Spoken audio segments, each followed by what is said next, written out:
রূপন্তী চলে যেতেই গেইটের উপর থেকে আবারও কাল নামক প্রহরীটা বল্লম হাতে নিয়ে নিচে নেমে আসে। নিচে নেমে এসে বল্লমটা সোজা তড়িৎগতিতে আকাশের শরীরে ফিক্কা মারে, যার ফলে বল্লমটা আকাশের শরীর ছেদ করে এক প্রান্ত দিয়ে ঢুকে অপর প্রান্ত দিয়ে বেরিয়ে যায়। সবাই হতবাক হয়ে আকাশের দিকে তাকিয়ে আছে, কিন্তু আকাশের কোনো কিছুই হয় না। সবাই পাশ থেকে দেখেছে কালের প্রহার করা বল্লমটা আকাশের শরীর ভেদ করেছে, কিন্তু সবার অগোচরে তার শরীরের উপরে নির্গত হওয়া শিল্ড তাকে বাঁচিয়ে দিয়েছে। আকাশ নিজেও ভেবেছে সে হয়তো শেষ, কিন্তু তার ভাবনাও ভুল প্রমাণ হয়। এর মধ্যেই রূপন্তী আবার প্রকট হয়ে আকাশের কাছে আসে। রূপন্তী প্রকট হয়েই আগের ন্যায় সেই শব্দটা জোরে জোরে বলতে আরম্ভ করে, যার ফলে কাল মাটি থেকে উড়াল দিয়ে গেইটের উপরে দাঁড়িয়ে মূর্তির রূপ ধারণ করে। তখনই রূপন্তী আকাশকে বলে, এই ঘাওড়া ছেলে, তোমায় এতবার বোঝানোর পরেও তো দমাতে পারিনি, তাই বাধ্য হয়ে তোমায় সাহায্য করছি। এই যে নাও, ধরো এই মাটিগুলো। আমি এই মাটিগুলো আনতেই আমাদের রাজমহলে গিয়েছিলাম। তুমি এবং তোমার সাথে সবাই এই মাটিগুলা নিজের শরীরে মেখে গেইটের ভিতরে প্রবেশ করো। তাহলে গেইটের 3 প্রহরীর কারোর কাছেই তুমি ধরা খাবে না। তারপর আমি তোমাদেরকে হাম্বলে যাওয়ার রাস্তা দেখিয়ে দিব। পরে তোমরা তোমাদের মতন সফর করো। এখন আমি চললাম। শহরে দেখা হচ্ছে তোমাদের সাথে আমার। ওকে। রূপন্তী আবার উধাও হয়ে গেল। আর আমি রূপন্তীর দেওয়া মাটিগুলো শরীরে মেখে নিলাম এবং সবাইকে বললাম মেখে নিতে। তারপর বুকে সাহস নিয়ে গেইটের ভিতরে প্রবেশ করলাম। প্রথম গেইট পেরিয়ে দ্বিতীয় গেইটের সামনে চলে আসলাম। দ্বিতীয় গেইটটাও বিশাল বড়, যার উপরে প্রথম গেইটের ন্যায় একটা মূর্তি আছে, তবে সেটা মানুষের আকৃতির নয়। সেটা হচ্ছে একটা চিলের, যার আকৃতি মানুষের আকৃতির চাইতে অনেক কয়েকগুণ বড়। বুকে সাহস নিয়ে দ্বিতীয় গেইটটাও অতিক্রম করলাম। তৃতীয় গেইটটাও সেম, তবে তার উপরে কোনো ধরনের মূর্তি নেই, না হয়তো প্রহরী নেই। সো তাড়াতাড়ি তৃতীয় গেইট দিয়ে প্রবেশ করে শহরের ঢুকে পড়লাম। শহরে ঢুকতেই রূপন্তীর দেখা পেলাম। সে আগ থেকেই আমাদের জন্য দাঁড়িয়ে অপেক্ষা করছে। সে আমাদেরকে দেখতে পেয়ে জিজ্ঞেস করল, কি কোনো সমস্যা হয়নি তো গেইট অতিক্রম করতে? না, তেমন কোনো সমস্যা হয়নি। 2টা গেইট কোনো মতে মনে সাহস নিয়ে পার করে এসেছি। তবে তৃতীয় গেইটে কোনো প্রহরী ছিল না, তাই নার্ভাসনেসটাও কম ছিল, যার ফলে চুপচাপ তৃতীয় গেইটটা ক্রস করে শহরে ঢুকে পড়েছি। আরে আকাশ, তৃতীয় গেইটেও প্রহরী ছিল, কিন্তু আমি যে দেখলাম না, কারণ সেই গেইটটাই প্রহরী। সে কোনো কিছুর আভাস পেলে একটা হোল করে তাকে তার মধ্যে টেনে নিয়ে চলে যায়। বাপরে, কি বলো? সত্যি? আচ্ছা যাক, ভালোয় ভালোয় তো পেরিয়ে এসেছি। সো তুমি এবার আমাদেরকে হাম্বলের রাস্তা দেখিয়ে দাও। আমাকে ফলো করো, আমি তোমাদেরকে নিয়ে যাচ্ছি। আচ্ছা। রূপন্তীকে ফলো করে করে একটা পাহাড়ের চূড়ায় এসে পৌঁছালাম। সে আমাদেরকে বিশাল বড় একটা উঁচু পাহাড়ের চূড়ায় নিয়ে এসেছে, যার পর আর কোনো রাস্তা নাই। সামনে বিশাল বড় খাদ দেখা যাচ্ছে, যেটা দেখে রূপন্তীকে জিজ্ঞেস করলাম, রূপন্তী, সামনে তো খাদ, তুমি আমাদের কোথায় নিয়ে এসেছ? সামনে তো আর কোনো রাস্তাই দেখছি না। আকাশ, এই পাহাড় থেকেই হাম্বলে যেতে হয় সেটা আমার জানা, এর বাহিরে আর কোনো কিছু আমার জানা নেই। তবে আমার মনে হয় এই পাহাড় থেকে নিচে নামলেই তোমরা হাম্বলের পথ দেখতে পাবে। আচ্ছা ঠিক আছে, আমরা দেখছি কি করা যায়। তবে তুমি এখন চলে যাও, না হয়তো দেখা যাবে তুমি আমাদের জন্য সমস্যায় পড়েছ। চলে যাচ্ছি। তবে সাবধানে করো সবকিছু, কারণ এই হাম্বলের জন্যই আমাদের শহরটাকে নরক নামে নামকরণ করা হয়েছে। ঠিক আছে, সাবধানেই যাব। তুমি চলে যাও এখন। আচ্ছা। রূপন্তী আমাদেরকে রেখে চলে গেল, আর আমরা সবাই পাহাড়ের নিচে নামার সিদ্ধান্ত নিলাম। কিন্তু কি করে নামব সেটাই বুঝে উঠতে পারছি না, কারণ পাহাড়ের নিচের জমিন দেখা যাচ্ছে না মেঘের জন্য। আমরা যেই পাহাড়ে বর্তমানে অবস্থা করছি, সেই পাহাড়ের মাঝামাঝি অবস্থায় মেঘ বিচরণ করছে।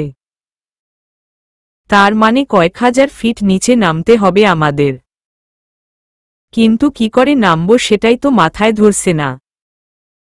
নিচে নামার রাস্তা খোঁজ করছি, তখনই আতাউর বলে উঠল, আকাশ, নিচে নামার রাস্তা হয়তো তুমি খুঁজে পাবে না। তো কি করে নামব এখান থেকে? রূপন্তী তো বলে গেল এই পাহাড়ের নিচেই হয়তো হাম্বলের রাস্তা। কি করে নামব তা জানি না, তবে জাদুই প্রয়োগ করব। তুমি এবং বাকি সবাই নিজেদের মধ্যে সংযোগ করে নাও। আমি শক্তির প্রয়োগ করে হাওয়ায় উড়ে নিচে নামার প্রয়াস করছি। ওকে। তারপর সবার সাথে সংযোগ করে নিলাম। দারোয়ান আতাউর আমাদের সবাইকে পাহাড়ের নিচে খাদের মধ্যে ধাক্কা দিয়ে সে নিজেও আমাদের সাথে সংযোগ করে লাফ দিল। অনেক কয় মিনিট পর পাহাড়ের নিচে মরুভূমির বালুর মধ্যে গিয়ে সবাই আছড়ে পড়লাম।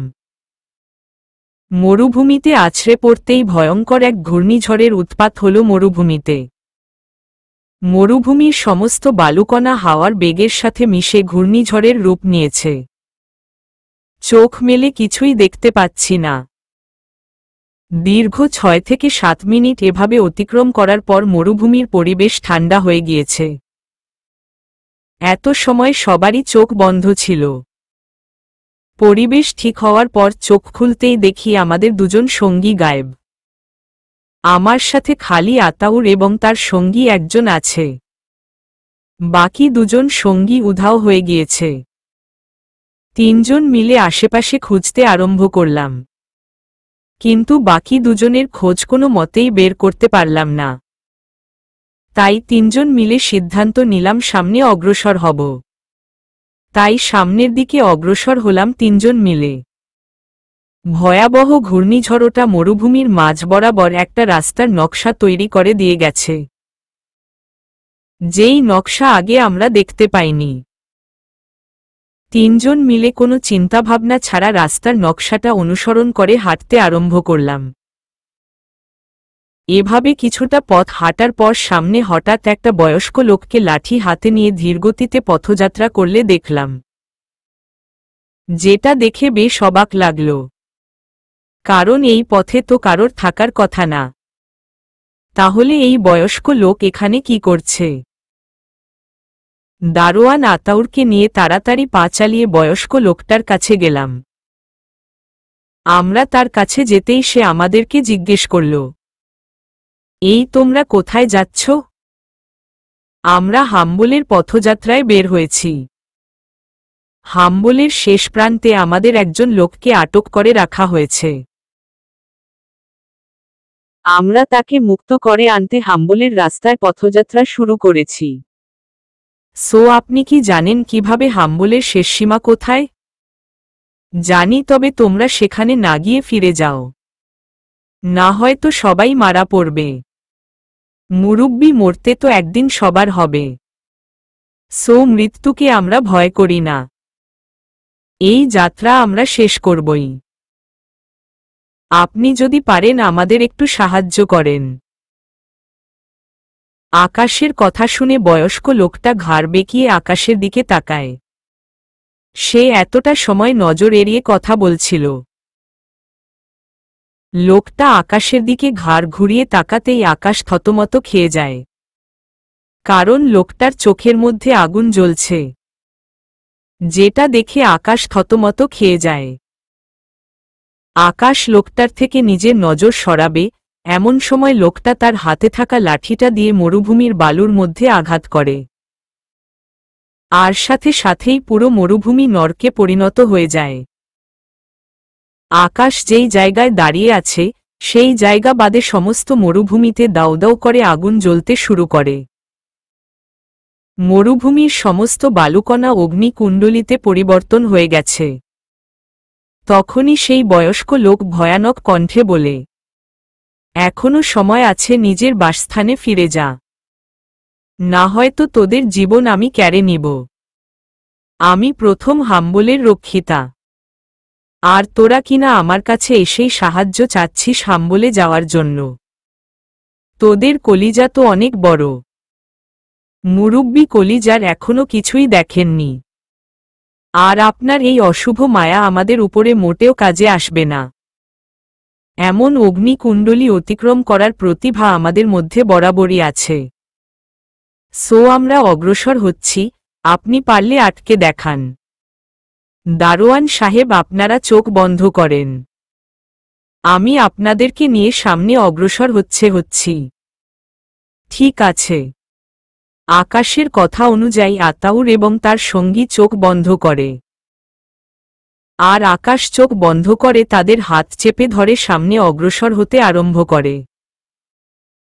এভাবেই কিছুটা সময় অগ্রসর হওয়ার পর আকাশ চোখ খুলে। সে চোখ খুলতেই দেখতে পায় সে এবং বাকি দুজন সেই অবস্থানেই আটকে আছে, যেখান থেকে তারা চোখ বন্ধ করে যাত্রা শুরু করেছিল। আকাশ একই জায়গায় নিজেকে দেখতে পেয়ে চমকিত হয়ে যায় এবং দারোয়ানের হাত ছেড়ে দেয়। দারোয়ান আতাউর ও বুঝতে পারে কিছু একটা হয়েছে, তাই সেও চোখ খুলে। আতাউর চোখ খোলার পর একই দৃশ্য দেখে সেও আশ্চর্য হয়ে যায়। তবে সে তৎক্ষণাৎ নিজেকে সামলে নিয়ে বলে, আকাশ, বয়স্ক শয়তানটা আমাদেরকে টাইম ওয়ারে আটকে দিয়ে এখান থেকে চলে গেছে। সো তুমি সেই বয়স্ক লোকটার মাইন্ড ম্যানুপুলেট করে সবকিছু স্বাভাবিক করার চেষ্টা করো। আশা করি এতে আমরা টাইম ওয়ার থেকে মুক্তি পেয়ে যাব এবং সামনে অগ্রসর হতে পারব। আকাশ আতাউরের কথা মতন সেই বয়স্ক লোকটাকে ম্যানুপুলেট করার ট্রাই করে, কিন্তু সে কোনো মতেই পরিস্থিতি নিজের কবলে আনতে পারে না। সব কিছুই আগের মতন রয়ে গেছে। তারা একই জায়গায় আটকে আছে এবং চারপাশ দাউ দাউ করে আগুন জ্বলছে, যেটা দেখে আকাশ আতাউরকে বলে, দারোয়ান সাহেব, বয়স্ক লোকটাকে তো ম্যানুপুলেট করতে পারছি না। এখন কি করব? কি করবা তা তো আমিও বুঝে উঠতে পারছি না। কিন্তু তোমার মাঝে তো যে কাউকেই ম্যানুপুলেট করার ক্ষমতা আছে। তাহলে এই হাম্বলের রক্ষিতা বয়স্ক শয়তানটার উপরে কেন তোমার শক্তির প্রভাব পড়ছে না সেটাই তো বুঝে উঠতে পারছি না। আচ্ছা, একটা কাজ করলে কেমন হয়? কেমন কাজ? আমার মনে হচ্ছে তুমি তোমার থেকে অধিকতর শক্তিশালী কাউকে ম্যানুপুলেট করে বা তোমার থেকে অধিকতর শক্তিশালী কারোর মনমানসিকতাকে নিজের জিম্মায় করে নিজের ইচ্ছা মতন কাজ করাতে পারবে না। সো তোমার তার জন্য সামনের ব্যক্তিটা থেকে দ্বিগুণ শক্তি বা তার সমতুল্য শক্তি থাকা প্রয়োজন। তো আমি এখন কি করব? আমি তো আমার সাধ্য মতন করে চেষ্টা করেছি। তোমার এখন আর কিছুই করার নেই।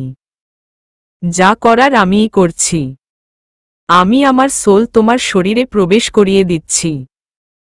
তুমি সামনে অগ্রসর হও বাকি একজনকে নিয়ে। এটা কি করে সম্ভব?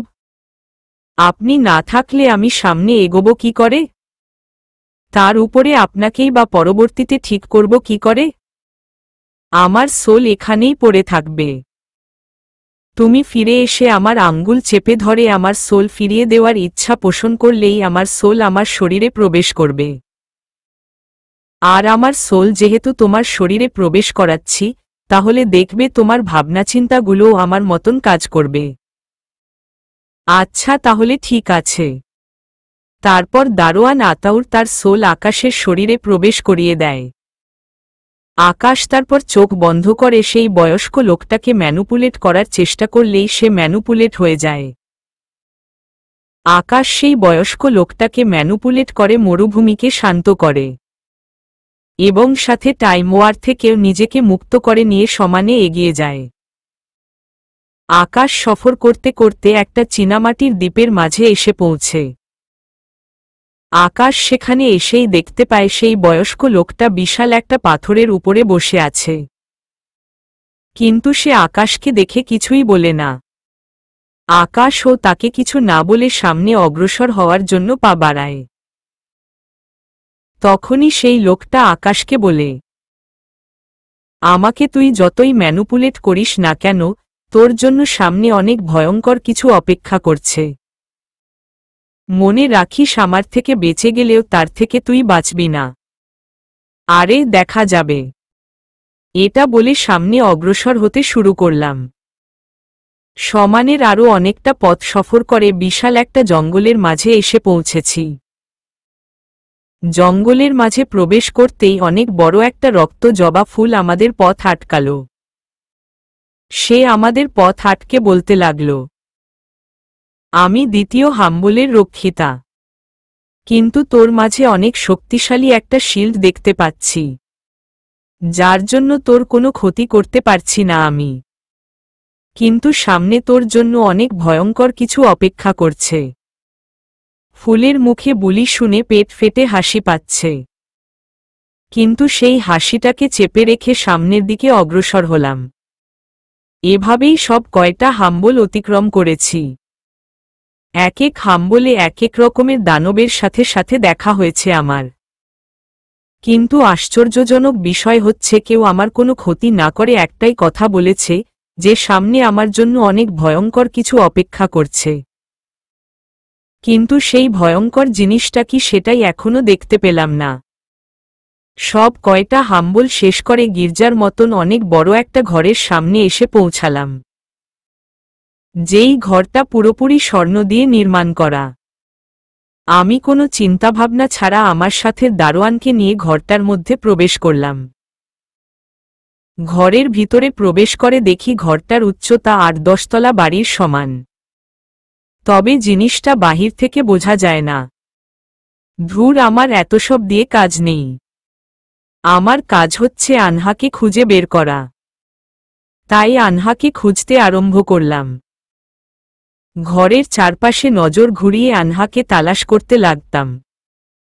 তখনই দেখি ঘরের চারপাশে শয়তানের নকশা অঙ্কন করা এবং ঘরের মাঝ বরাবর বিশাল একটা চেয়ার রাখা, যেটা কিনা বাড়িটার মতন স্বর্ণ দিয়ে নির্মাণ করা। যা দেখে আমার বুঝতে বাকি না যে এই ঘরের যে কোনো একটা স্থানে আনহাকে বন্দি করে রাখা হয়েছে।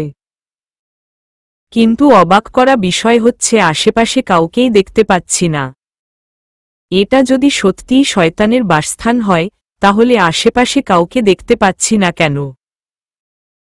আমি এত লম্বা সফর করে আসলাম, আর সেই লম্বা সফরে এত এত দানবের সাথে দেখা হয়েছে, যারা কিনা এই হাম্বলের রক্ষা করছে। তাহলে এই হাম্বলটা এত নির্জন কেন? এসব নিয়ে ভাবছিলাম, এরই মধ্যে ভারসমান কিছু একটা দিয়ে উড়ে কয়েকজন ঘরের মধ্যে এসে নামল, যাদের একজনের মাথায় স্বর্ণের মুকুট পরা। ব্যক্তিটাকে দেখে আমার চিনতে বাকি নাই যে এটাই কাকাতুয়ার রাজা। তারা ঘরে প্রবেশ করে বলাবলি করতে লাগল, আজ আমাদের প্রভু পরিপালকের রাজার মেয়ে আনহার মস্তক আলাদা করে যৌগ করবে। তারপর পরিপালককে আমরা দখল করে নিব সেই রাজার মেয়ের রক্তের মাধ্যমে। কাকাতুয়ার রাজার মুখে এমন কথা শুনে পায়ের রক্ত মাথায় উঠে গেল। দৌড়ে গিয়ে কাকাতুয়ার রাজার গলা চিপে ধরে বলতে লাগলাম, আমার আনহা কোথায়? আর তোদের শয়তান গডফাদার কোথায়? ওহ, তুই তাহলে সেই মেয়ের পাগল প্রেমিক? হুম, সো বল আনহা কোথায়, এবং তোদের শয়তান গডফাদার কোথায়? না হলে কিন্তু তোর অবস্থা খারাপ করে ছেড়ে দিব। আরে পাগল ছেলে, এত উত্তেজিত হস না, কিছুক্ষণ ওয়েট কর, তাহলে দুজনকেই দেখতে পাবি। আমাদের প্রভু কিছু সময়ের মধ্যে এখানে প্রকট হবে। তারপর আমরা তার পূজায় বসব। রাজার গলা ছেড়ে দিয়ে মনে মনে সিদ্ধান্ত নিলাম, আজ এদের হাল তো আমি খারাপ করে ছেড়ে দিব। খালি ওদের গডফাদার আসুক একবার। তারপর রাগ চেপে নিয়ে চুপচাপ দাঁড়িয়ে রইলাম। কিছুক্ষণ পার হতেই রাজা আমায় বলল, আমাদের প্রভু প্রকট হওয়ার আভাস পেয়ে গেছি আমরা। সো আমাদের সাথে মাথা নুইয়ে তিনাকে আপ্যায়ন করবি। তোরা কর তোদের আপ্যায়ন।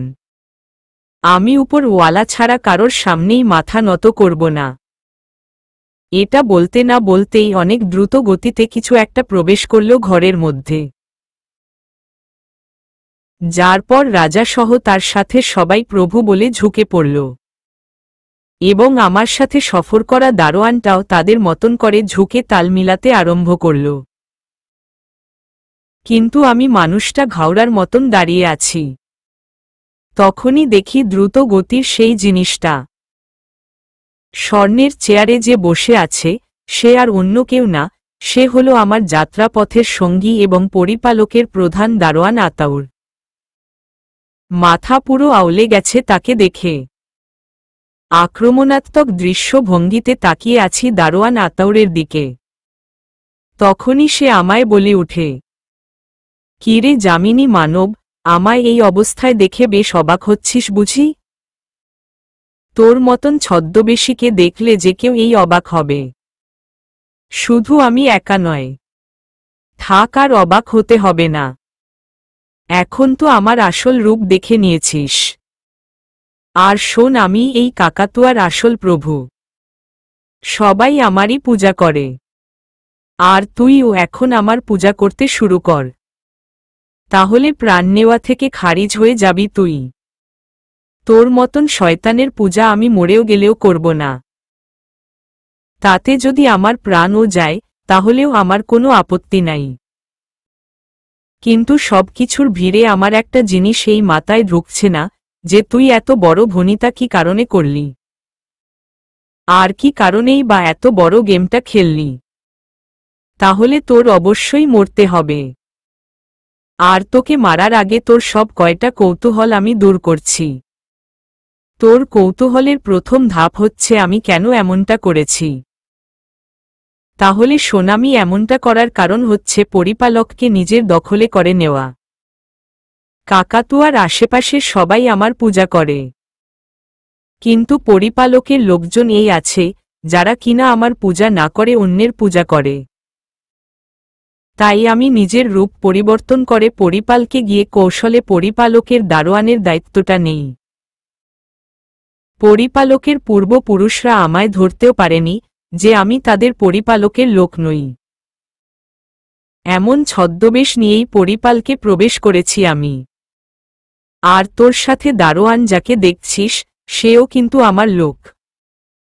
আর মাঝপথে মরুর কবলে পড়ে যেই দুইজন উধাও হয়েছে আমি তাদেরকে টপকে দিয়েছি, কারণ তাদেরকে দিয়ে আমার এক চিলতে পরিমাণ ও কাজ নেই। সো তাদেরকে বাঁচিয়ে রেখে কি করব? তাই মাটির নিচে পিষে দিয়েছি তাদের। তাহলে আমাকে বাঁচিয়ে রেখেছিস কেন? আর কেনই বা ভনিতা করে এখানে এনেছিস? চাইলে তো বাকি দুজনের মতন করে আমায় ও মেরে ফেলতে পারতি। তোকে বাঁচিয়ে রাখার কারণ আছে। আর তোকে ভনিতা করে এখান পর্যন্ত আনার উদ্দেশ্য মাত্র একটাই, তোর আর আনহার বলি দিয়ে আমি উপাসনা করব, এবং তোর রক্ত দিয়ে পরিপালকে জাদুই প্রাচীর বানাব।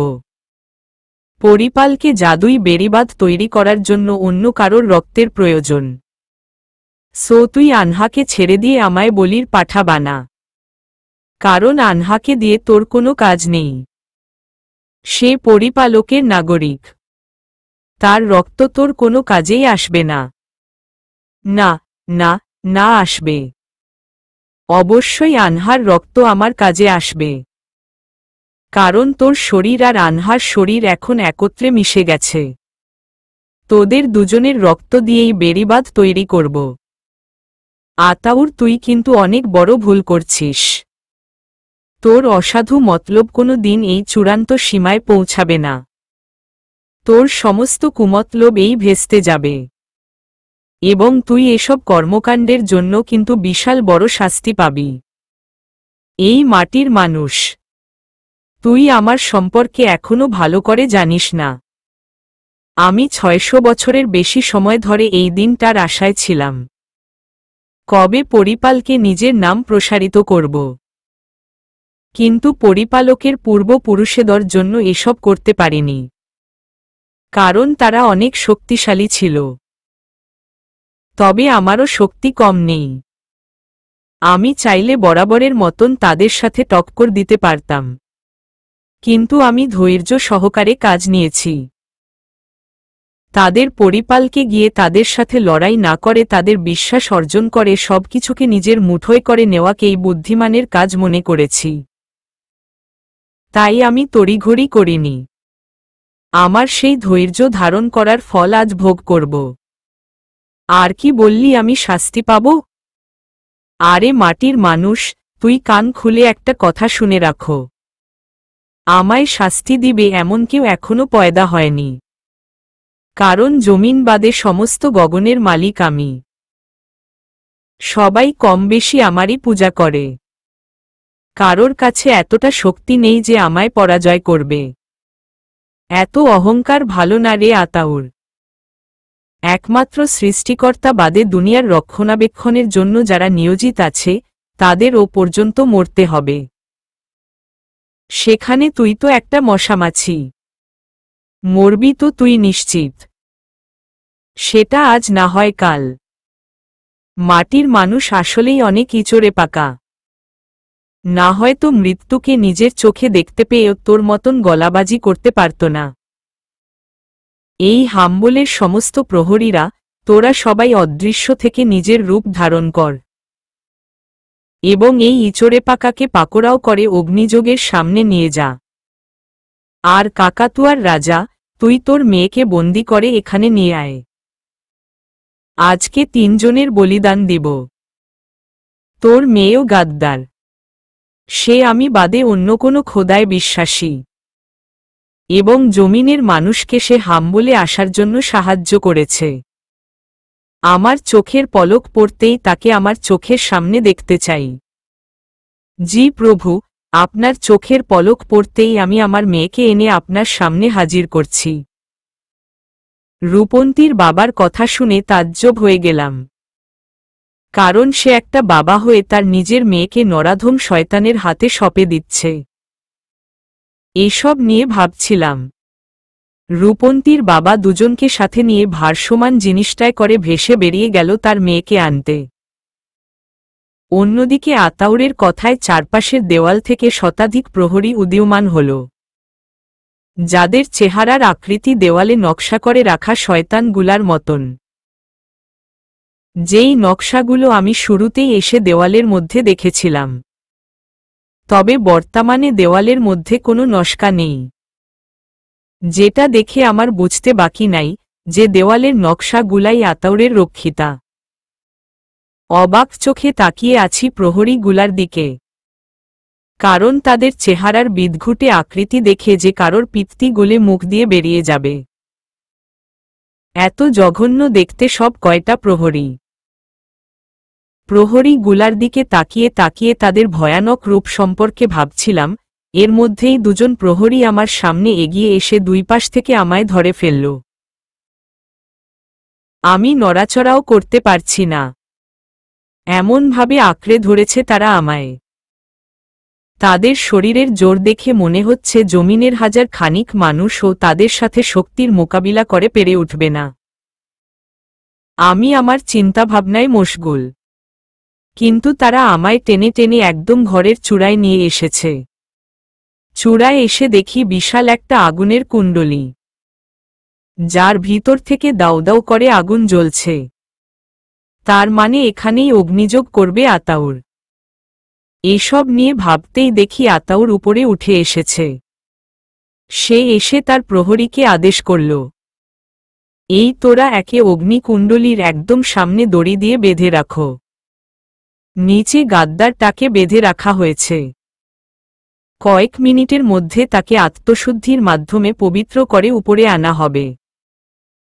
তারপর আনহা, রূপন্তী এবং এই ইচড়ে পাকা বালককে একসাথে বলি দিয়ে সব কয়টাকে অগ্নিযোগে ফেলে দিব এবং তাদের রক্ত দিয়ে শক্তিশালী একা বেড়িবাঁধ তৈরি করব আমি, যেই বেড়িবাঁধ দিয়ে আমি যে কোনো স্থানকে সুরক্ষিত রাখতে পারব। জি মালিক। প্রহরী গুলা আতাউরের কথায় আমাকে অগ্নিযোগের একদম সামনে বরাবর বেঁধে দিল। আমাকে বেঁধে দেওয়ার কিছুক্ষণ পরেই ভেজা শরীরে রূপন্তীকে উপরে আনা হল।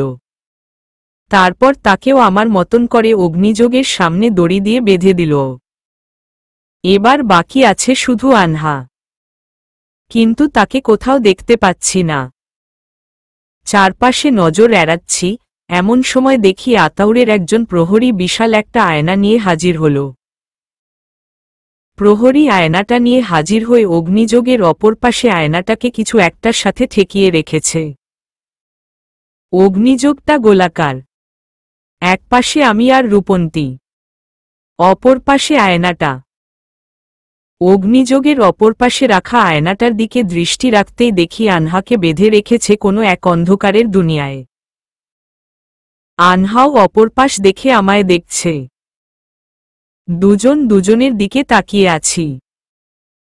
তখনই প্রভু দাবি করা শয়তান আতাউর আমায় বলে উঠল, ওই যে দেখ, তোর প্রিয়তমাকে অন্ধকারের দুনিয়ায় বেঁধে রেখেছি, যেই দুনিয়ায় চাইলে কেউ কখনো প্রবেশ করতে পারবে না।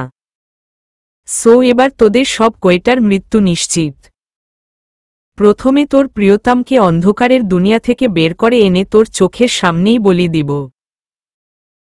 তারপর তার রক্ত নিয়ে তার দেহটাকে অগ্নিযোগে ফেলে দিব। পরে তোদের দুটোর গলা কেটে একইভাবে রক্ত নিয়ে তোদের দেহটাকেও অগ্নিযোগে ফেলব। তারপর সমস্ত কায়নাত আমার হয়ে যাবে, আর আমি হব সমস্ত গগনের মালিক। আতাউরের কথা শুনে রাগে পিত্তি ফেটে যাচ্ছে, কিন্তু তাকে কিছু বলা না করার মতন অবস্থা আবার নেই। তার উপরের আমার প্রিয়তমা আয়নায় বন্দী। আবার আমার পাশ থেকে রূপন্তী চোখের পানি ছেড়ে কান্না করছে। সব মিলিয়ে ক্রোধটা যেন নিজের আয়ত্তের বাহিরে চলে গেছে। তাই কি করে বাঁচব সেটা নিয়ে বুদ্ধি খাটাচ্ছি মাথায়। আকাশ কি করে এসব থেকে মুক্তি পাবে সেসব নিয়ে প্ল্যান করছে। অপরদিকে আতাউর শব্দ করে কিছু একটা পাঠ করতে আরম্ভ করেছে। সম্ভবত কোনো মন্ত্র পড়ছে সে। কিছুটা সময় যেতেই আতাউর চুপ হয়ে যায় এবং কোমরের থেকে লাঠি জাতীয় কিছু একটা বের করে নিয়ে অগ্নিযোগে সেটা দিয়ে আঘাত করে, যার ফলে কক্ষের হুলিয়া বদলে গিয়ে বিদঘুটে অন্ধকারের রূপ ধারণ করে। তারপর আতাউর আবারও মন্ত্র পাঠ করতে আরম্ভ করে। তবে এবার সে একা নয়, এবার তার সাথে সাথে সবাই মন্ত্র পাঠ করছে।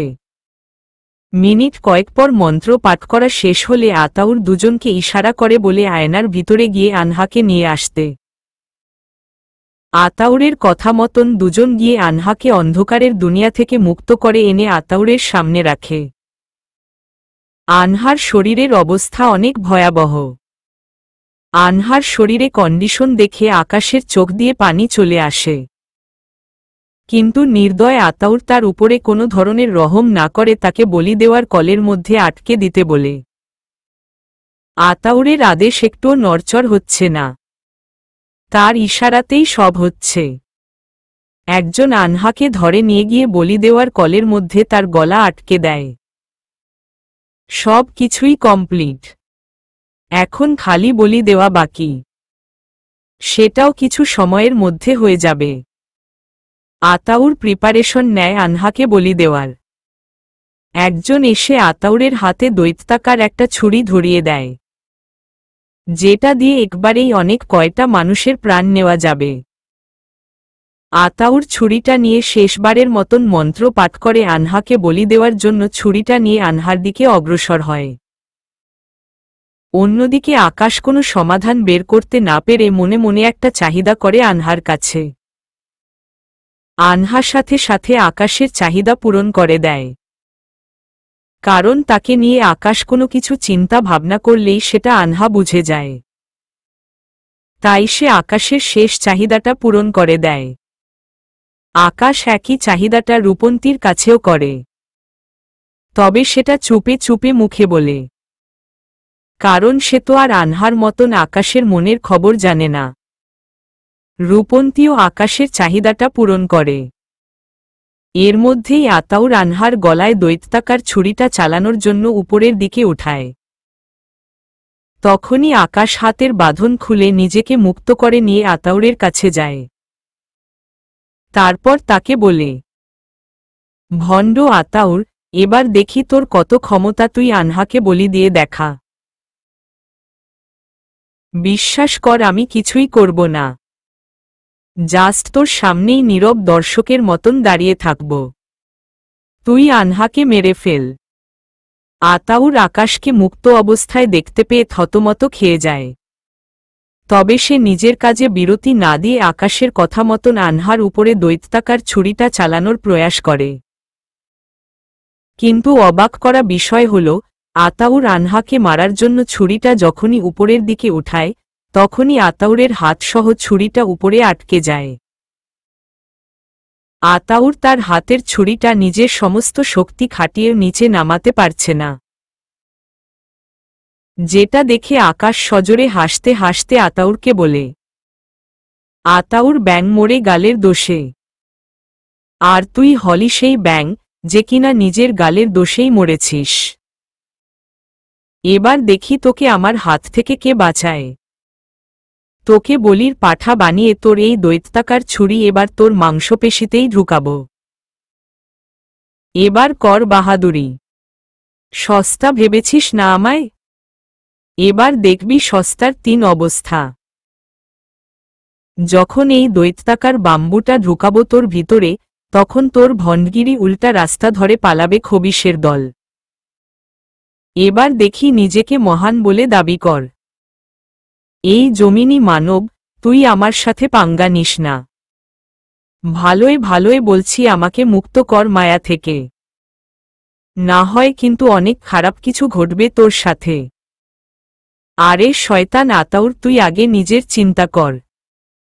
আমায় হুমকি দিতে আসিস না, কারণ বর্তমানে তুই আমার হাতের কাঠপুতলি। তোকে যেভাবে নাচাবো তুই সেইভাবেই নাচবি। সো গলার আওয়াজ নামিয়ে কথা বল। যা গলার আওয়াজ ছোট করলাম। কিন্তু তুই আমার উপরে মায়া করলি কি করে সেটা বলতো? ওই যে বললাম ব্যাং মোড়ে মুখ দোষে। আর তুই ও সেমভাবে আমার হাতে ধরা পড়েছিস। মনে আছে হাম্বলে সফরের সময় তুই আমায় কি বলেছিলি? না, আমার মনে নেই। তুই বল কি বলেছিলাম। বলেছিলি না যে আমি কাউকে হারাতে চাইলে বা কাউকে ম্যানুপুলেট করতে চাইলে তার থেকেও দ্বিগুণ শক্তির অধিকারী হতে হবে আমার। তাই আনহা এবং রূপন্তীর সোল আমার শরীরে প্রবেশ করিয়ে তোর সাথে টক্কর দিতে মাঠে নেমে গেছি। কিন্তু আমার এটা বুঝে আসছে না যে তুই আমার সাথে সুস্থ স্বাভাবিকভাবে কথা বলছিস কি করে। ওহহ, তাহলে এই ব্যাপার। তাইতে বলি আমি কেন দৈত্যাকার ছুরিটা ব্যবহার করতে পারছি না। যেখানে আমি সুস্থ সবল আছি সেখানে কোনো শক্তি আমায় বাধা দিচ্ছে মেয়েটাকে বলি দেওয়া থেকে। আমিই বাধা দিয়েছি তোকে। তোকে ম্যানুপুলেট আমিই করেছি। তবে বর্তামনে তোর হাবভাব দেখে আমার বুঝতে বাকি নেই যে তুই সুস্থ সবল থাকলেও আমার চোখের ইশারায় তুই নাচতে বাধ্য। প্লিজ আমায় ছেড়ে দে। তার বদলে তুই যা চাহিদা করবি আমি তোকে চাই দিব। দরকার হয় তোকে কাকাতুয়ার রাজা বানিয়ে দিব। এই আতাউর, তোর মতন লোভী আমি নই। আর তোর বাঁচার তো কোনো চান্স নাই, কারণ তুই সত্তার সাথে নিজেকে শরিক করেছিস। সো তোর মৃত্যু নিশ্চিত। এটা বলেই আতাউরের গলা চেপে ধরলাম। আতাউরের গলাটা এত জোরে চেপে ধরেছি যে সে ভালো করে নিঃশ্বাসও নিতে পারছে না। আতাউরের এই নাজেহাল অবস্থা দেখে তার সমস্ত প্রহরী এবং রূপন্তীর বাবা আমাকে মারার জন্য আমার দিকে অগ্রসর হয়ে আসল। তারপর রূপন্তীর বাবা আমায় বলল, এই ছেলে, তুই আমাদের প্রভুকে ছেড়ে দে, না হয়তো তুই কিন্তু এখান থেকে জীবিত ফিরতে পারবি না। ও আচ্ছা, তাই বুঝি। তোরা তাহলে আমাকে এখান থেকে জীবিত ফিরে যেতে দিবি না? আচ্ছা, তোদের মাথায় কি একটুও জ্ঞান বুদ্ধি নাই? যেখানে তোদের শয়তান প্রভুই নিজেকে আমার হাত থেকে বাঁচাতে পারছে না, যেখানে তোদের শয়তান প্রভুই মৃত্যুর প্রহর গুনছে, সেখানে তোরা তার অনুসারী হয়ে কি করে আমায় আটকাবি? তোদের কি একটুও বিবেক বুদ্ধি নেই মাথায়? অবশ্য থাকবেই বা কি করে, তোদের যদি বিবেক বুদ্ধি থাকত, তাহলে তোরা তো এর মতন শয়তানের পূজা করতে পারতি না। দেখ, তোদের সবাইকে একটা চান্স দিচ্ছি, ভালো হয় যা, না হয়তো সব কয়টাই মারা পড়বি এখন আমার হাতে। আর যে যেখানে আছিস সেখানেই চুপচাপ দাঁড়িয়ে পড়, না হয়তো তোদের এই হাম্বল রক্তে লাল হয়ে যাবে। আকাশের কথা শুনে সবাই ভয় পেয়ে থেমে যায়, বিশেষ করে রূপন্তীর বাবা, কারণ তার মাথায় এখন কাজ করতে শুরু করেছে। যেখানে তাদের প্রভুই মৃত্যুর পথে, সেখানে তারা কি করে নিজেকে রক্ষা করবে? তাই নিজের জীবন বাঁচাতে চুপচাপ একটা জায়গার মধ্যে দাঁড়িয়ে পড়ে এবং বাকি সবাইকে আদেশ করে সামনে অগ্রসর না হতে। কিন্তু রূপন্তীর বাবার কথা হাম্বলের প্রহরীরা শোনে না, কারণ তাদেরকে আতাউর অগ্নিযোগ করে বানিয়েছে তাকে প্রোটেক্ট করার জন্য। হাম্বলের প্রহরীরা একমাত্র খালি আতাউরের কথাই শুনবে, তাই তারা আতাউরকে বাঁচাতে আকাশের দিকে আবারও অগ্রসর হয়। তখনই আকাশ হাম্বলের সব কয়টা প্রহরীকে ম্যানুপুলেট করে তাদেরকে আদেশ করে নিজের মাথা হাম্বলের দেওয়ালের সাথে আঘাত করে ফাটিয়ে ফেলতে। আকাশের আদেশ মতন সবাই নিজের মাথাকে হাম্বলের দেওয়ালের সাথে বাড়ি দিতে আরম্ভ করে, যার ফলে সবাই নিজের মাথাকে দেওয়ালের সাথে বাড়ি দিয়ে ক্ষতবিক্ষত করে ফেলে। সব কয়টা প্রহরী ক্ষতবিক্ষত মাথা নিয়ে নিচে পড়ে আছে। এভাবে মিনিট খানিক যেতেই তাদের শরীর গলে জমিনের সাথে মিশে যায়। অন্যদিকে আকাশ আতাউরকে তার প্রহরীদের দিকে ইশারা করে বলে, দেখ, তোর সব কয়টা প্রহরী আমার ইচ্ছাতেই নিজেকে শেষ করে দিয়েছে, এবার তোর পালা। তবে তোকে এদের মতন করে মারব না, তোকে মারব তোর এই তৈরি করা অন্ধকার দুনিয়ায়, যেখানে কিনা তুই আমার প্রিয় মানুষকে নিয়ে গিয়ে বন্দি করে রেখেছিলি এবং তার উপরে অত্যাচার করেছিলি। এই না, না, তুই আমায় মারিস না, আমি ভালো হয়ে যাব, প্লিজ আমায় ছেড়ে দে। আরে আতাউর, তোর মুখে ভালো হওয়া শব্দটা মানায় না, কারণ শয়তান কোনো দিন এই ভালো হয় না। যদি শয়তান ভালোই হতো, তাহলে ফেরেশতাদের আমল আখলাক দেখার পরেও ইবলিশ পথভ্রষ্ট হতো না এবং খোদার সাথে নাফরমানি করত না। সো তোর মৃত্যু নিশ্চিত। তারপর আতাউরকে আর কিছু বলার সুযোগ না দিয়ে তার গলা চেপে ধরে আয়নার সাহায্যে তাকে অন্ধকারের দুনিয়ায় নিয়ে চলে গেলাম। অন্ধকার দুনিয়ায় আসতেই একটা পর্টাল খুলে গেল, যেটা দিয়ে ওপারেরও লোকজনকে দেখা যাচ্ছে, আর আমাকে এই পর্টাল দিয়েই আবার ফিরে যেতে হবে। অন্ধকারের দুনিয়ায় আসার আগে রূপন্তীর বাবাকে এবং তার সাথের দুজনকে ম্যানুপুলেট করে এসেছি, কারণ না হয়তো তারা উল্টাপাল্টা কিছু করতে পারে। বিশেষ করে আমি যেই আয়নার সাহায্যে অন্ধকারের দুনিয়ায় প্রবেশ করেছি, তারা শয়তানি করে সেই আয়নাটাকে ভেঙে দিল, আমি চিরতরে অন্ধকারের দুনিয়ায় ফেসে যাব। তাই তাদেরকেও নিজের হাতের মুঠোয় করে রেখে এসেছি। অন্ধকারের দুনিয়ায় এসে সর্বপ্রথম আতাউরের হাত থেকে দৈত্যাকার ছুরিটা নিয়ে তার হাতের মধ্যে সজোরে এক কোপ বসিয়ে দিলাম, যার ফলে আতাউরের হাত শরীর থেকে আলাদা হয়ে নিচে পড়ে গেছে, আর সে ষাঁড়ের মতন চেঁচাতে আরম্ভ করেছে। কিন্তু সে যতই চেঁচাক না কেন, তাকে তো মরতেই হবে। তাই তার বেঁচে থাকা আরেকটা হাত ও কুপিয়ে শরীর থেকে আলাদা করে ফেললাম।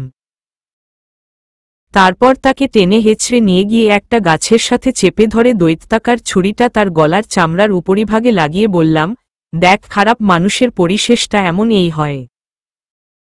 অবশ্য তোর বদ স্বভাব অনুযায়ী শাস্তিটা তোর জন্য কম হয়ে যাচ্ছে। তবে আমার হাতে সময় বেশি নেই, তাই তোকে সহজ মৃত্যু দিচ্ছি। ভালো থাকিস উপরে গিয়ে। এসব বলে ছুরিটা তার গলায় ঢুকাতে যাব, তখনই সে হাসতে আরম্ভ করে। তার হাসি দেখে ছুরি থামিয়ে নিয়ে তাকে জিজ্ঞেস করলাম, কিরে হাসছিস কেন? কারণ তুই হয়তো ভাবছিস আমি মরলেই সব শেষ। কিন্তু তুই এটা জানিস না যে আমার থেকেও বড় শয়তান এখনো বেঁচে আছে, আর আমি বলতে গেলে তারই উপাসনা করি। আর সে এই কাকাতুয়ার নয়, সে তোদের পরিপালকেই আছে। তার থেকে তোরা কখনোই বাঁচতে পারবি না। আতাউরের কথা শুনে বেশ অবাক হলাম, কিন্তু তার কথা পুরোপুরি আমার বিশ্বাস হয়নি। কারণ আমার জানা মতে সে বাদে পরিপালকে আর অন্য কাউকে দেখিনি যে কিনা পরিপালকের ক্ষতি করবে। তাই তাকে বললাম, শোন, তুই আগে মর। কারণ আমার জানা মতে সেখানে খারাপ কেউ নেই। তবে যদি থাকেও, তাহলে তার মোকাবেলা আমরা সবাই মিলে করব। কিন্তু তোকে মারলে একটা শয়তান অন্তত কমবে। সো গুড বাই বলে আতাউরের গলার ভিতরে ছুরি ঢুকিয়ে দিয়ে গাছের সাথে লটকে দিলাম তাকে। তারপর তাকে শেষ করে পটাল দিয়ে হাম্বলে ফিরে এসেছি। হাম্বলে ফিরে এসে রূপন্তীর বাবা আর তার সাথের দুজনকে নিজের মুঠি থেকে আজাদ করে দিলাম। তারপর রূপন্তীর আর আনহার সোল তাদের দুজনের শরীরে প্রবেশ করিয়ে দিলাম। দুজন মাটি থেকে উঠে দাঁড়িয়েছে। আনহা ঠিক হতেই আমাকে এসে জড়িয়ে ধরল, আর রূপন্তীকে সুস্থ স্বাভাবিক দেখতে পেয়ে তার বাবা তার দিকে এগিয়ে গেল তাকে জড়িয়ে ধরার জন্য। তখনই রূপন্তী তার বাবা থেকে দূরে সরে গিয়ে আমার নাম ধরে ডেকে বলল, আকাশ, তুমি আমাকে তোমার সঙ্গে করে পরিপালকে নিয়ে যাও। আমি আর এই কাকাতুয়াতে থাকব না। কারণ একে তো এই কাকাতুয়ার লোকরা শয়তান পূজারী, তার উপরে আমার জন্মদাতা পিতা, যে কিনা নিজের স্বার্থের জন্য আমাকে শয়তানের হাতে সঁপে দিচ্ছিল। সো আমি এখানে সুরক্ষিত না। তুমি দয়া করে আমাকে তোমাদের সাথে নিয়ে চলো। দরকার হয় তোমাদের রাজ্যে আমি দাসদাসী হয়ে থাকব, কিন্তু তাও আমি এই সমস্ত লোকজনের মধ্যে থাকব না। রূপন্তীর কথা শুনে কি বলবো ভেবে পাচ্ছি না। কারণ একে তো আমি নিজেও সেই দুনিয়ার বাসিন্দা না, তার উপরে এই মেয়েকে সেখানে নিয়ে গিয়ে কি করে জায়গা দিব আমি। তাই আনহাকে ইশারায় জিজ্ঞেস করলাম কি উত্তর দিব। সে আমার ইশারায় রূপন্তীকে বলল, রূপন্তী, তুমি আমাদের সাথে আমাদের শহরে থাকতে পারবে, কিন্তু একটা শর্ত আছে। কি শর্ত আনহা? এই যে দেখছো আমার সাথে দাঁড়িয়ে থাকা ব্যক্তিটাকে, যাকে কিনা আমি জড়িয়ে ধরে রেখেছি, তুমি কখনো এই ব্যক্তিটার উপরে নজর দিতে পারবে না। কারণ এই ব্যক্তিটা খালি আমার, ওর ভাগ আমি কাউকেই দিতে পারবো না। ঠিক আছে, আমি কখনোই আকাশের দিকে নজর দিব না। তুমি আমায় নিয়ে চলো তোমাদের সাথে। আচ্ছা, তাহলে আসো আমার কাছে। আমার কাছে এসে আমার হাত ধরো। আমি তোমাদের দুজনকে হাওয়ায় ভাসিয়ে নিয়ে যাচ্ছি। রূপন্তী আনহার কথা মতন এসে তার হাত ধরে। তারপর আনহা আকাশকে আর রূপন্তীকে হাওয়ায় ভাসিয়ে নিয়ে তাদের শহরে আসে। রূপন্তী আনহার সাথে চলে আসার সময় তার বাবা তাকে অনেক করে বারণ করে, কিন্তু রূপন্তী সেসবকে তোয়াক্কা না করে আনহাদের সাথে তাদের শহরে চলে আসে। তিনজন বর্তমানে পরিপালকে চলে এসেছে। আনহাকে দেখে পরিপালকের লোকজন খুশিতে আত্মহারা হয়ে গেছে, কিন্তু আনহার মনে খুশির কোনো আমেজ নেই। কারণ তার বাবা মাকে রূপন্তীর বাবা এবং তার সাথে লোকজনরা জাদুর মাধ্যমে আয়নায় বন্দী করে রেখেছে। আনহাকে যখন রূপন্তীর বাবা এবং তার সাথে লোকজন মিলে ধরে নিয়ে যাচ্ছিল, তখন আনহার বাবা মা তাকে বাঁচানোর জন্য ছুটে আসে। কিন্তু রূপন্তীর বাবা আর তার সাথে লোকজন মিলে আনহার বাবা মাকে আয়নার মধ্যে বন্দি করে দিয়ে তাকে সঙ্গে করে নিয়ে গেছে। তাই তার মন বিশাল খারাপ। সে কি করে তার বাবা মাকে এই মায়াকাল আয়না থেকে মুক্ত করবে, সেটা নিয়েই ভাবছে। আনহার চেহারার ভাবসাব দেখে পরিপালকের একজন পণ্ডিত, যে কিনা আনহাদের সামনেই উপস্থিত ছিল, সে বুঝে ফেলে আসল কাহিনী কোথায়। তাই সে আনহাকে বলে, মাসুদা রানী, আপনি একদম চিন্তা করবেন না। আমি এখনই যজ্ঞ করে মহারাজ আর মহারানীকে মুক্ত করার তরিকা বের করছি। আপনি এবং বাকি সবাই এখানেই থাকুন। জি, জলদি করুন। পরিপালকের পণ্ডিত মায়াকাল আয়নার সামনে থেকে নিজের গৃহে গিয়ে তৎক্ষণাৎ যজ্ঞ বসে যায়। কিছুক্ষণ পর সে যজ্ঞ করে ফিরে এসে আনহার হাতে একটা মন্ত্র পড়া পানির বোতল দেয় আর বলে, মাসুদা রানী, যজ্ঞের মাধ্যমে আমি একটা জাদুই সূরা তৈরি করেছি। আপনি এই বোতল থেকে জাদুই সূরা হাতে নিয়ে আয়নার মধ্যে নিক্ষেপ করুন। তাহলে আপনার বাবা মা মুক্ত হয়ে যাবেন। আনহা পণ্ডিতের কথা মতন বোতল থেকে পানি বের করে হাতে নিয়ে আয়নায় নিক্ষেপ করে, কিন্তু তাতে কোনোই কাজ হয় না। তাই আনহা পণ্ডিতকে বলে, পানিতে তো কাজ করছে না। আপনি এটা কিসের পানি দিয়েছেন? মাসুদা রানী, কাজ তো করার কথা। আচ্ছা, আমি আমার শক্তির মাধ্যমে আয়নার উপস্থিতি চেক করছি, যে মহারাজ আর মহারানী এর ভিতরে আছে কিনা।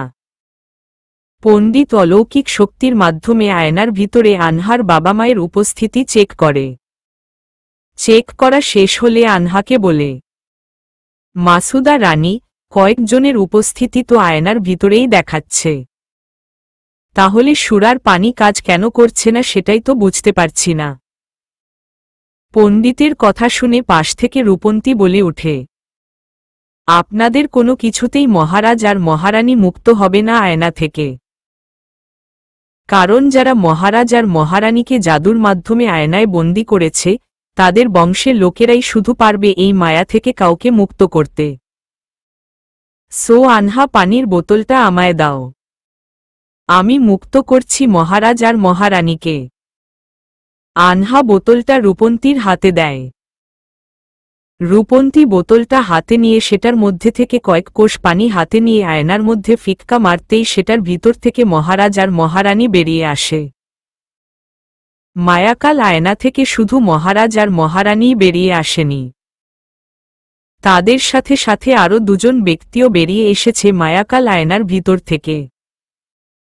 একজন হল পরিপালকের প্রহরী আতাউর, এবং দ্বিতীয় জন হল আতাউরের সামনে ঝুঁকে যাওয়া সেই প্রহরীটা, যেটা দেখে আকাশ, আনহা, রূপন্তী তিনজনেরই মাথা খারাপ হয়ে যায়।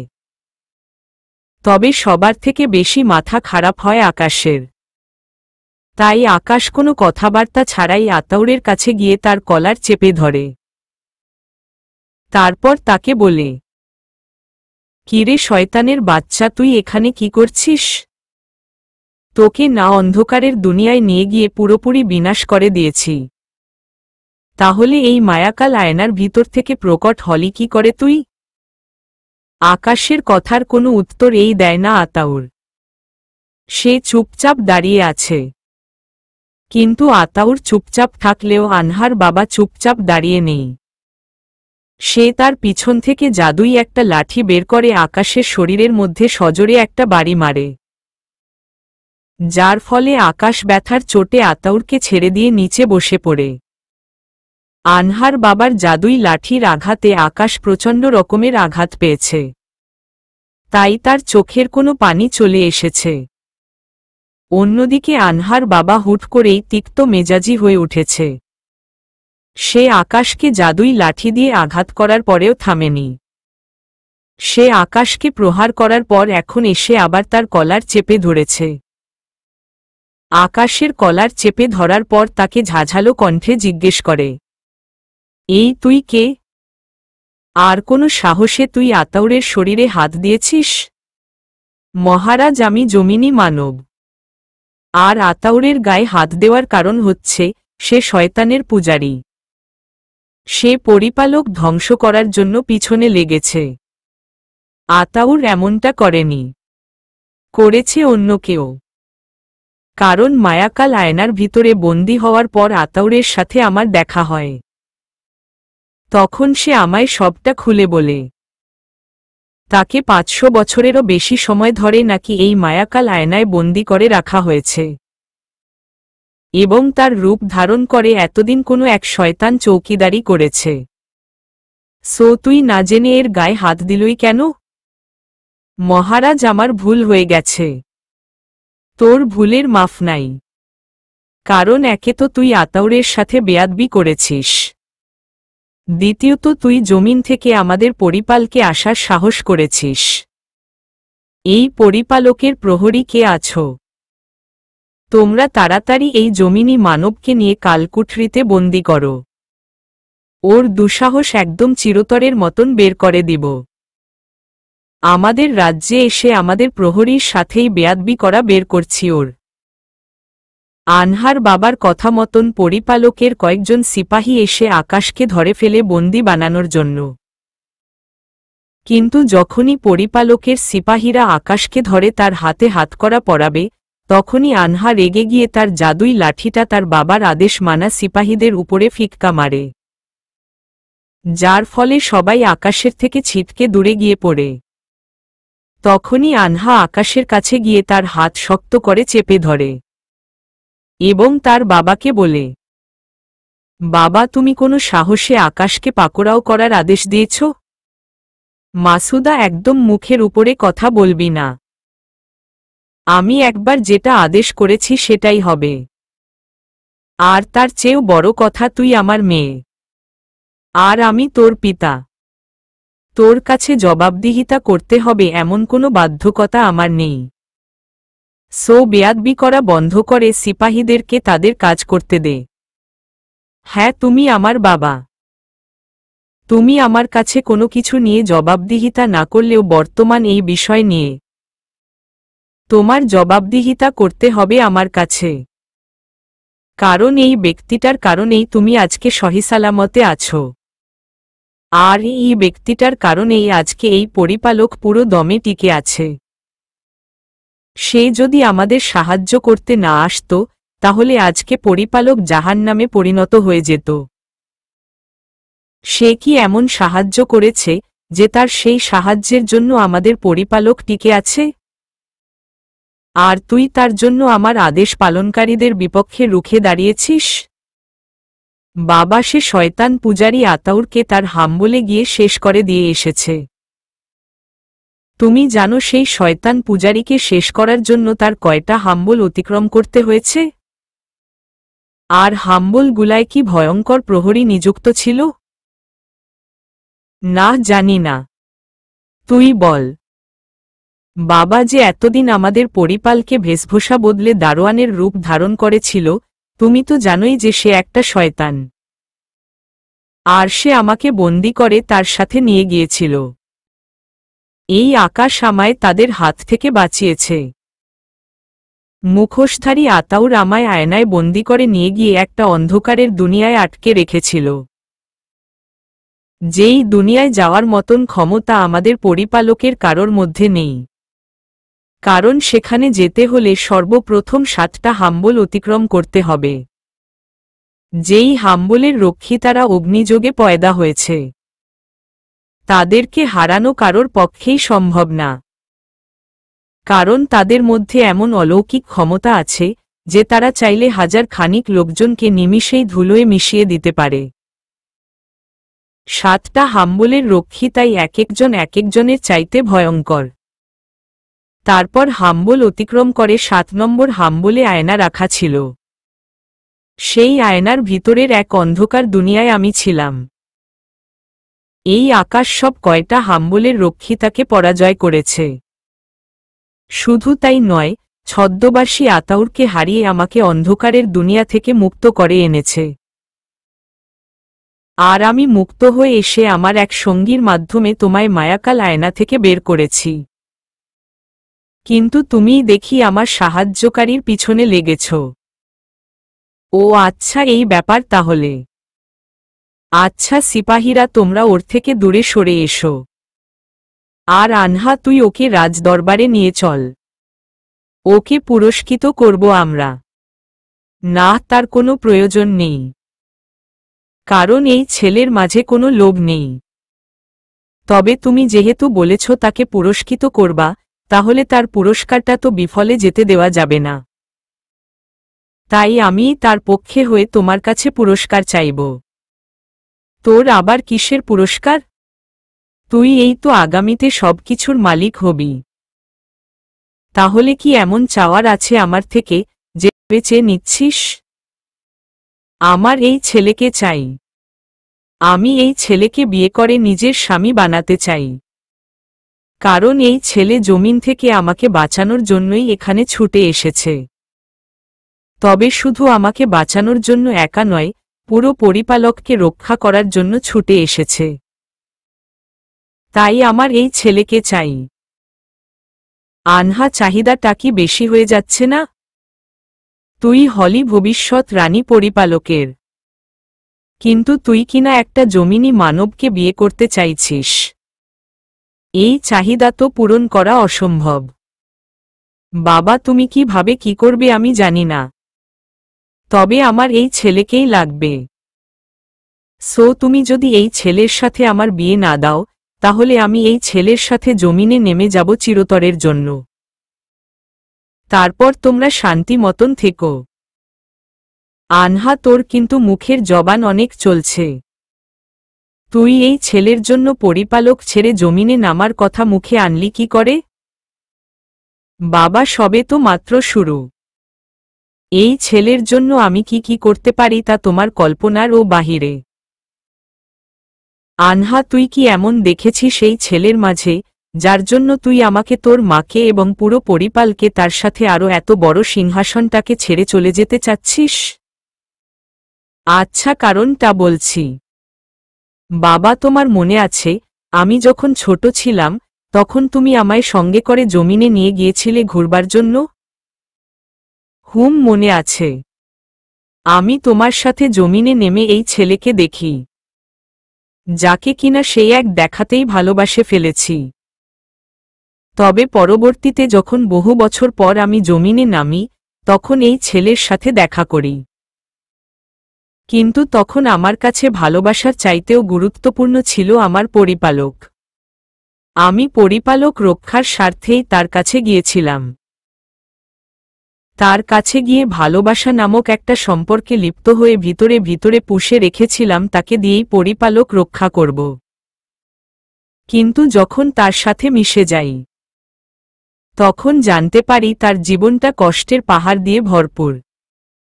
কারণ তার ভালোবাসার মানুষ তাকে ছেড়ে চলে গেছে। তার উপরে সে কিছু করে না বিধায় তার বাসার মানুষও তাকে অপমান অপদস্থ করে। তাই তাকে যে কোনো একভাবে পরিপালকে নিয়ে আসি, যাতে করে মায়াকাল আয়নার সামনে দাঁড়িয়ে সে একটা চাকরির চাহিদা করতে পারে। কারণ তাকে দিয়ে আমার পরিপালক রক্ষা হবে। তার দুই একটা চাহিদা তো অবশ্যই পূর্ণ করতে পারি। তাই তাকে পরিপালকে নিয়ে এসেছিলাম। কিন্তু এই মানুষটা আমার মতন সার্থক বাজের মায় এভাবে জড়িয়ে গেছে যে সে মায়াকাল আয়নার সামনে দাঁড়িয়ে আমায় চিরতরের জন্য চেয়েছে। সে যেন আমার সাথে সারাটা জীবন কাটাতে পারে, সে সেই চাহিদাটা করেছে। কিন্তু আমি এত বড় সার্থকবাজ যে আমি পরবর্তীতে মায়াকাল আয়নার সামনে দাঁড়িয়ে তার চাহিদাটা নষ্ট করে দেই, যাতে করে আমার ইচ্ছা ছাড়া সে কখনো আমাকে আপন করতে না পারে। কারণ আমার মনে তার জন্য ভালোবাসা থাকলেও সেই পরিমাণ ভালোবাসা ছিল না, যেই ভালোবাসার কারণে আমার মন থেকে পরিপালকের স্থান দ্বিতীয় নাম্বারে চলে যাবে। আমি বরাবরের মতোই তার কাছে স্বার্থ চেয়ে এসেছি। কিন্তু এই মানুষটা আমায় ভালোবেসে সমস্ত কুল কায়না ত্যাগ করে দিয়েছে। ছদ্মবাসী আতাউর যখন আমায় বলি দিয়ে রক্ত নিবে বেড়িবাঁধ বানানোর জন্য, তখন এই ছেলে আমার জন্য তার প্রাণ দিয়ে দিতে চেয়েছে, যাতে করে আমি বেঁচে যাই, এবং তার রক্ত দিয়ে ছদ্মবাসী আতাউর বেড়িবাঁধ তৈরি করে, যেখানে মানুষ পারলে অন্যকে ফাঁসিয়ে দিয়ে নিজে মৃত্যু থেকে বেঁচে যায়। আর এই ছেলে কিনা আমার জন্য নিজের প্রাণ দিতেও প্রস্তুত ছিল। সেখানে এই ছেলেকে ছেড়ে দেওয়ার প্রশ্নই আসে না। আমি বর্তমানে এই ছেলেকে নিজের জীবনের চাইতেও বেশি ভালোবাসি। এই ছেলের জন্য আমার কাছে পুরো পরিপালকের লোক এবং পরিপালকের মতন হাজারটা সিংহাসন ফিকে পড়বে। আমি মরে গেলেও এই ছেলেকে ছাড়ব না। আমি এই ছেলেকেই বিয়ে করব। আনহা, তোর সমস্ত কথা শুনে আমার বোঝা হয়ে গেছে যে তুই এই ছেলেকে নিজের জীবনের চাইতেও বেশি ভালোবাসিস, এবং এই ছেলেও তোকে তার জীবনের চাইতেও বেশি ভালোবাসে। তোদের ভালোবাসার বর্ণনা দেখে আমিও তাই তুই এই ছেলেকে বিয়ে করে সুখী হ। আমি আর তোদেরকে আটকাবো না। কিন্তু সমস্যাটা অন্য জায়গায়। তুই পরী আর সে মানব। তোর সাথে তার বিয়ে দিতে হলে অনেক বড় একটা নিষেবন বা ধর্মোপাসনা করতে হবে, কিন্তু সেটা শরীয়ত মোতাবেক। কারণ তোর প্রিয় মানুষটা যেই সত্তায় বিশ্বাসী, আমরাও কিন্তু সেম একই সত্তায় বিশ্বাসী। তবে তোরা দুজন দুই রকমের, একজন হলি মানুষ, আরেকজন পরী। কোনো ধর্মোপাসনা ছাড়া তোদের বিয়ে হলে দেখা যাবে তোদের বড় ধরনের কোনো ক্ষতি হয়েছে। তাই পরিপালকের পণ্ডিতরা ধর্মোপাসনা করে কোনো বিপদ ছাড়া মিলনের পন্থা বের করুক, তারপর তোদের বিয়ে দিয়ে দিব। ঠিক আছে, যা ভালো মনে করো তুমি। এবার তুই ওকে নিয়ে রাজদরবারে যা। কিছুক্ষণ পর পণ্ডিতরা রাজদরবারে এসে ধর্মোপাসনা করবে। আচ্ছা। আনহান আকাশকে আর রূপন্তীকে নিয়ে রাজদরবারে চলে আসে। আনহা চলে আসার আগে রূপন্তীর বিষয়ও তার বাবাকে একটু করে বলে। তার বাবা রূপন্তীর বিষয়টা একদম স্বাভাবিকভাবে নেয়। রাজ দরবারে আসার পর আনহা রূপন্তীকে একটা জায়গায় বসিয়ে দেয়। তারপর আকাশকে নিয়ে একটা কক্ষে এনে তাকেও বসিয়ে রেখে সে কোথায় যেন চলে যায়। এদিকে আকাশ কক্ষে বসে বসে আনহার বিষয়ে ভাবছে, কারণ সে আনহাকে বাঁচাতে যাওয়ার আগে চরম পরিমাণে অভিমান জমেছিল আনহার উপরে তার। কিন্তু সেখানে গিয়ে আনহাকে কষ্টে দেখে তার মন থেকে রাগ অভিমান অনেকটাই মুছে যায়।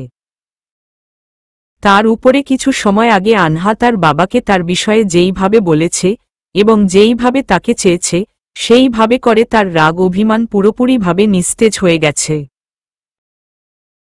কিন্তু তারপরেও মনের কোনো আনহাকে নিয়ে সে পুরোপুরি স্বস্তি ফিল করছে না। কারণ আনহা তাকে প্রথমে তার মতন করে ভালোবাসানি, তার উপরে তার চাহিদাকে সে নষ্ট করে দিয়েছে। আকাশ এসব বিষয় নিয়ে বসে বসে ভাবছিল, তখনই আনহা আকাশের কক্ষে ফিরে। আনহা আকাশের কক্ষে ফিরে এসে দেখতে পায় আকাশ মন মরা হয়ে আছে। যেটা দেখে আনহা বুঝে যায় আকাশ তার বিষয় নিয়ে কষ্ট পেয়েছে।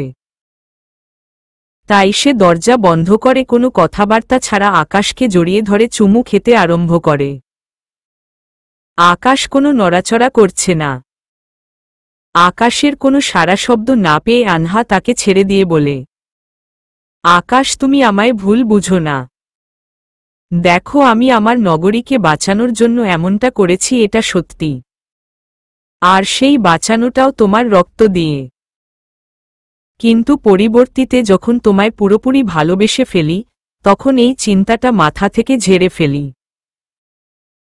কারণ তুমি আমায় কতটা ভালোবাসো সেটা আমার জানতে বাকি নেই। তুমি আমায় এতটা ভালোবাসার পরেও কি করে তোমার শরীর থেকে রক্ত ঝরাবো বলো? তাই পরবর্তীতে সেই জিনিসটা মাথা থেকে ঝেড়ে ফেলি। কিন্তু তুমি হয়তো আমার সেই জিনিসটা ভেবে কষ্ট পাচ্ছ। প্লিজ কষ্ট পেও না। বর্তমানে আমার পরিপালক ধ্বংস হয়ে গেলেও আমি তোমার শরীর থেকে এক চিলতে পরিমাণ রক্ত ঝরতে দিব না। এটা আমার শপথ। আনহার কথা শুনে মন থেকে সমস্ত অস্বস্তি দূর হয়ে গিয়েছে। কারণ বর্তমানে মেয়েটা আমায় অনেক বেশি ভালোবাসে। আর তাছাড়া সে আমার খারাপ সময়ে সাথী। তবে যদিও সেটা সে তার স্বার্থের জন্য ছিল, কিন্তু তখন তো আমার নিজেকে একা মনে হয়নি। সে যেভাবেই হোক আমায় সঙ্গ দিয়েছে। সে কখনো আমার একাকিত্ব অনুভব করতে দেয়নি। তাই তার বিষয়ে নিয়ে সব রকমের সংশয় মন থেকে দূর করে ফেললাম। আর তাকে বললাম, দেখো এবারের জন্য মাফ করে দিলাম, কিন্তু ভবিষ্যতে কখনো তুমি আমার হাত ছাড়তে পারবে না। তুমি যেখানেই যাবে আমাকে তোমার শাড়ির আঁচলে করে বেঁধে নিয়ে যেতে হবে। এক মুহূর্তের জন্যেও তুমি আমার থেকে দূরে থাকতে পারবে না। আচ্ছা বাবা, 1 মিনিটের জন্যেও তোমার থেকে দূরে সরব না আমি। এবার দেখি আমাকে জড়িয়ে ধরে তোমার ভালোবাসার উষ্ণতায় রাঙিয়ে দাও। হুম দিচ্ছি। আকাশ আনহাকে শক্ত করে নিজের বাহুডোরে জড়িয়ে ধরে। তারপর আনহার কপালে অনেক কয়টা ভালোবাসার পরশ এঁকে দেয়। দুজন দুজনের সাথে ভালোবাসায় মিশে আছে।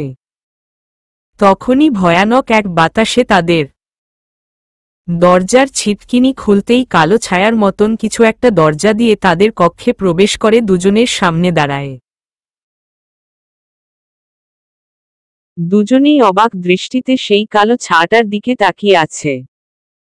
তখনই তাদের রুমের দিকে রাজদরবারের একজন সিপাহী আসে, যাকে দেখে কিনা কালো ছায়াটা মুহূর্তের মধ্যে সেখান থেকে গায়েব হয়ে যায়। আর রাজদরবারের সেই সিপাহীটা এসে আনহাকে বলে, মাসুদা রানী, আপনাদের দুজনকে রাজামশাই ডাকছেন। ধর্মোপাসনা কিছুক্ষণের মধ্যেই শুরু হবে। ঠিক আছে, তুমি যাও, আমরা আসছি। আনহার কথায় সিপাহী চলে যায়। তখনই আনহা আকাশকে বলে, আকাশ, এটা কি ছিল? আমাদের পরিপালকে এই ভয়ানক ছায়ার আবির্ভাব হলো কি করে? আমাদের পরিপালকে তো অসাধু মতলবী কেউ থাকার কথা না। কারণ যে ছিল তাকে তো শেষ করে দেওয়া হয়েছে। তাহলে এই অশুভ ছায়া পরিপালকে আসলো কোথা থেকে? আনহা আকাশকে এসবের বিষয়ে বলতেই আতাউরের বলা শেষ কথাগুলা আকাশের মনে পড়ে। তাই সে আনহাকে বলে, আনহা, আমি যখন ছদ্মবাসী আতাউরকে শেষ করি তার আগে সে আমায় বলেছিল তার উপরেও নাকি কেউ আছে, এবং সে তোমাদের পরিপালক থেকেই বিলং করে। কি বলো এসব? হুম, সত্যিই বলছি। আতাউর তো আমায় এমনটাই বলেছে। দাঁড়াও, তাহলে সেই অসাধু মতলবীটাকে খুঁজে বের করছি। তবে তার আগে ধর্মোপাসনাটা শেষ হোক। আচ্ছা। হুম, এবার চলো। ধর্মোপাসনা শুরু হয়ে যাবে। তারপর আনহা আর আকাশ ধর্মোপাসনায় চলে যায়। রাজপ্রসাদের বিচারালয়ে ধর্মোপাসনার আয়োজন করা হয়েছে, যেখানে কিনা পরিপালকের সবাই এসে উপস্থিত হয়েছে। পরিপালকের সব কয়টা পণ্ডিতও এসে উপস্থিত হয়েছে। আকাশ আর আনহা গিয়ে ধর্মোপাসনার মাঝখান বরাবর একটা জায়গায় গিয়ে বসে পড়ে। অন্যদিকে পণ্ডিতরা তাদের কার্যক্রম শুরু করে দিয়েছে আনহা আর আকাশ ধর্মোপাসনায় উপস্থিত হওয়ায়। পরিপালকের পূর্বপুরুষরা পরিপালকের লোকদের জন্য বহু শত বছর আগে একখানা কিতাব লিখে গেছে, যার ভিতরে কিনা সব সমস্যার সমাধান রয়েছে। আর সেই কিতাবখানা থেকে বর্তমানে পরিপালকের পণ্ডিতরা মানব আর পরীর মিলনী নিয়ে সুরাহা বের করছে, যাতে করে আনহা আর আকাশের মিলন হয়ে যায়, এবং তাদের মিলনীতে পরিপালকে এবং বিশেষ করে তাদের দুজনের উপরে কোনো ধরনের মুসিবত না আসে। সবাই চুপচাপ বসে আছে। রূপন্তীও এসেছে ধর্মোপাসনায়, আর পণ্ডিতরা নিজেদের কাজ চালিয়ে যাচ্ছে। এভাবে কিছুক্ষণ যাওয়ার পর পরিপালকের সবচাইতে বড় পণ্ডিত হঠাৎ করেই ভয়ানকভাবে চিৎকার দিয়ে ওঠে। যেই চিৎকার শুনে সবাই ঘাবড়ে যায়। পণ্ডিতের চিৎকারের আওয়াজ শুনে আনহার বাবা নিজের আসন ছেড়ে পণ্ডিতের কাছে গিয়ে তাকে জিজ্ঞেস করে, কি হয়েছে পণ্ডিত মশাই? আপনি এভাবে চেঁচিয়ে উঠলেন কেন? রাজামশাই, বিনাশ হয়ে যাবে সব কিছু। আমাদের পরিপালক ধ্বংসের পথে। আরে কি হয়েছে সেটা তো বলবেন। আর পরিপালক ধ্বংসের পথে মানে? আপনার মেয়ে যেই মানবকে বিয়ে করতে চাইছে সে ভবিষ্যতে পুরো পরিপালক ধ্বংস করে দিবে। আমি পূর্বপুরুষের লিখা কিতাব থেকে দেখলাম এমন একজন আমাদের পরিপালকে বিচরণ করবে যাকে কিনা আমরা সবাই ভালোভাবে গ্রহণ করে নিব, কিন্তু তার হাত দিয়েই পরিপালক ধ্বংস হবে। মহারাজ, আপনি তাড়াতাড়ি জমিনি মানবটাকে সিপাহী দিয়ে আটক করুন, না হয়তো আমরা সবাই শেষ হয়ে যাব। আরে পণ্ডিত মশাই, কি বলছেন আপনি? এই ছেলে কেন আমাদের পরিপালক ধ্বংস করতে আসবে? সে তো উল্টো আমাদের পরিপালককে বাঁচিয়েছে। মহারাজ, আপনি আপনার মেয়ের জেদের জন্য কোনো কিছুই উপলব্ধি করতে পারছেন না, কিন্তু সত্যিকার অর্থে এই ছেলেই পরিপালক ধ্বংস করবে। আর এমনটাই আভাস পাচ্ছি পূর্বপুরুষের লিখা কিতাব ঘেঁটে। সো আপনি সেই ছেলেকে বন্দি করুন, না হয় কিন্তু পড়ে গিয়ে আমাকে কোনো কিছুই বলতে পারবেন না। পণ্ডিতের কথা শুনে উপস্থিত যতজন ছিল ধর্মোপাসনার মোজমায় তাদের সবার হুঁশ উড়ে যায়, বিশেষ করে আকাশের। কারণ সে কোনো দিন কল্পনাতেও ভাবেনি যে সে পরিপালকের ক্ষতি করবে, এবং তাকে নিয়েই পরিপালকের সবচাইতে বড় পণ্ডিত এমন ধারা ভবিষ্যৎবাণী করবে। সে থতমত খেয়ে পণ্ডিতের দিকে তাকিয়ে আছে। তখনই সেই পণ্ডিত আনহারা বাবাকে বলে, রাজামশাই, এখনো সময় আছে, সবকিছু শেষ হওয়ার আগে সবকিছুকে ঠিক করে নিন। এছাড়া আপনি যদি পূর্বপুরুষদের লিখা কিতাবে বিশ্বাসী না হন এবং তাদের কিতাব অনুযায়ী আমার বলা ভবিষ্যৎবাণীকে বিশ্বাস না করে এই ছেলের উপরে বিশ্বাস করেন, তাহলে আমি এক্ষুনি পরিপালক ত্যাগ করব। কারণ পরিপালকের রক্ষণাবেক্ষণের দায়িত্ব আপনার হলেও পরামর্শ কিন্তু আপনি আমাদের থেকেই নেন, এবং আমরাই কিন্তু পন্থা খুঁজে বের করি সব রকম সমস্যা থেকে মুক্তি পাওয়ার। সো এখন সব কিছুই আপনার উপর। আপনি যদি এই ছেলের অসাধু মতলব বাস্তবায়নে বাধা না দেন তাহলে আমি পরিপালক ত্যাগ করতে বাধ্য হব, কারণ আমি অকালে মরতে চাই না। সো তাড়াতাড়ি ডিসিশন নিন আপনি। পরিপালকের পণ্ডিতের কথা শুনে আনহার বাবা দ্বিধাদ্বন্দ্বে পড়ে যায়। সে এখন কি করবে বা তার এখন কি করা উচিত সে বুঝে উঠতে পারছে না। তাই সে কিছুক্ষণ চুপ করে থেকে সিপাহীদেরকে আদেশ করে আকাশকে পাকড়াও করে কয়েদি খানায় বন্দি করতে। তার এমন ফায়সালা শুনে আনহার মাথা চরম পরিমাণে খারাপ হয়ে যায়। তাই সে ঝাঝালো কণ্ঠে তার বাবাকে বলে, বাবা, এসব কি হচ্ছে? হ্যাঁ, তুমি আকাশকে বন্দি করার আদেশ দিয়েছ কি ভেবে?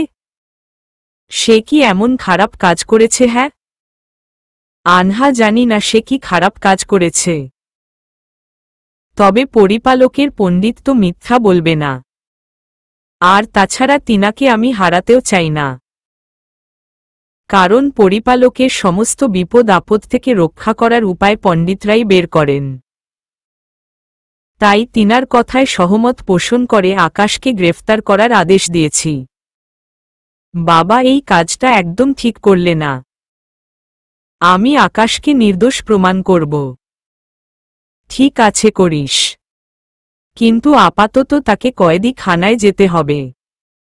আনহা আর তার বাবাকে কিছুই বলে না, তবে তার রাগ চূড়ান্ত পর্যায়ে পৌঁছে গেছে। তাই সে সেখান থেকে উঠে তেড়েফুঁড়ে অন্য কোথাও চলে যায়।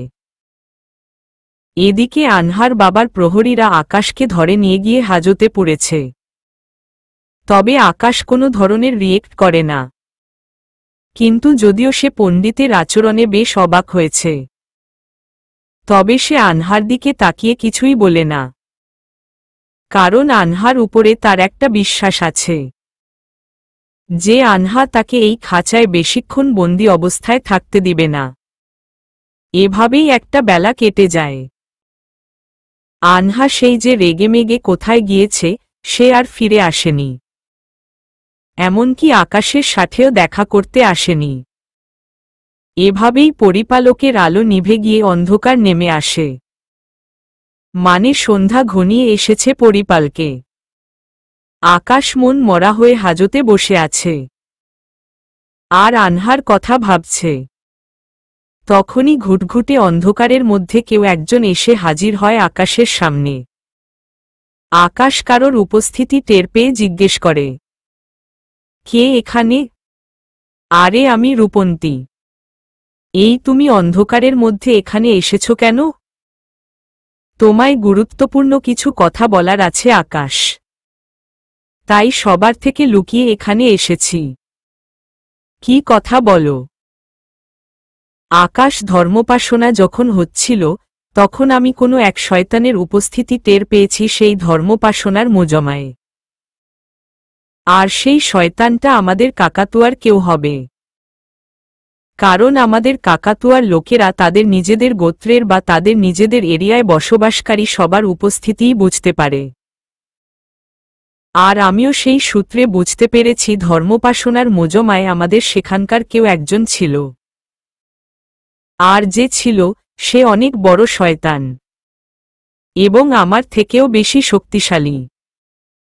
না হয়তো সে আমার কাছে ধরা খেত, আর আমি তাকে দেখে বা তার উপস্থিতি টের পেতেই তাকে ধরে ফেলতাম। আকাশ রূপন্তীর কথা শুনে যা বুঝবার তা বুঝে নেয়। কারণ ছদ্মবাসী আতাউর তাকে বলেছিল তার থেকেও উচ্চ লেভেলের শয়তান এই পরিপালকেই বসবাস করে। মানে হল শয়তানের গডফাদার সে। আর সেই জন্যই রূপন্তী তাকে ধরতে পারেনি।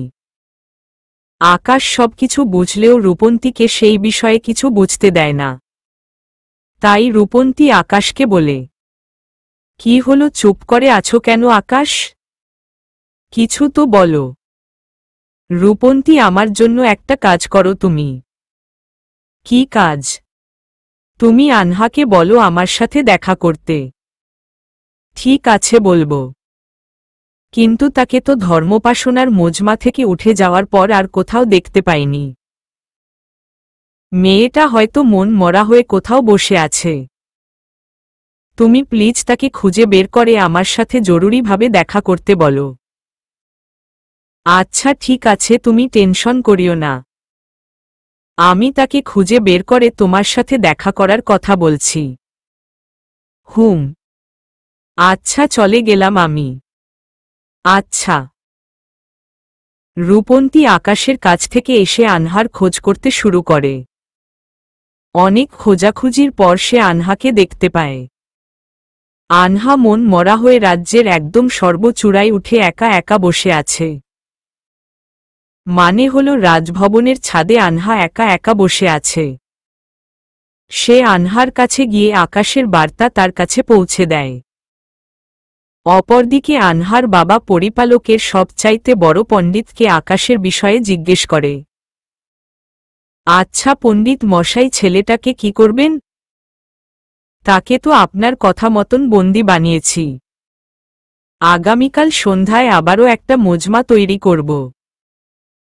তারপর সবার সামনেই তাকে শেষ করে তার রক্ত দিয়ে পরিপালকের বেড়িবাঁধ তৈরি করব এবং সবাইকে সতর্ক করব আগামীতে যেন কেউ জমিনের কারোর সাথে সম্পর্কে না জড়ায়। পণ্ডিত মশাই, এটা কি ঠিক হবে?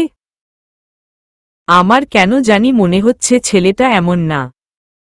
রাজা মশাই, মনে না হলেও কিছু করার নেই।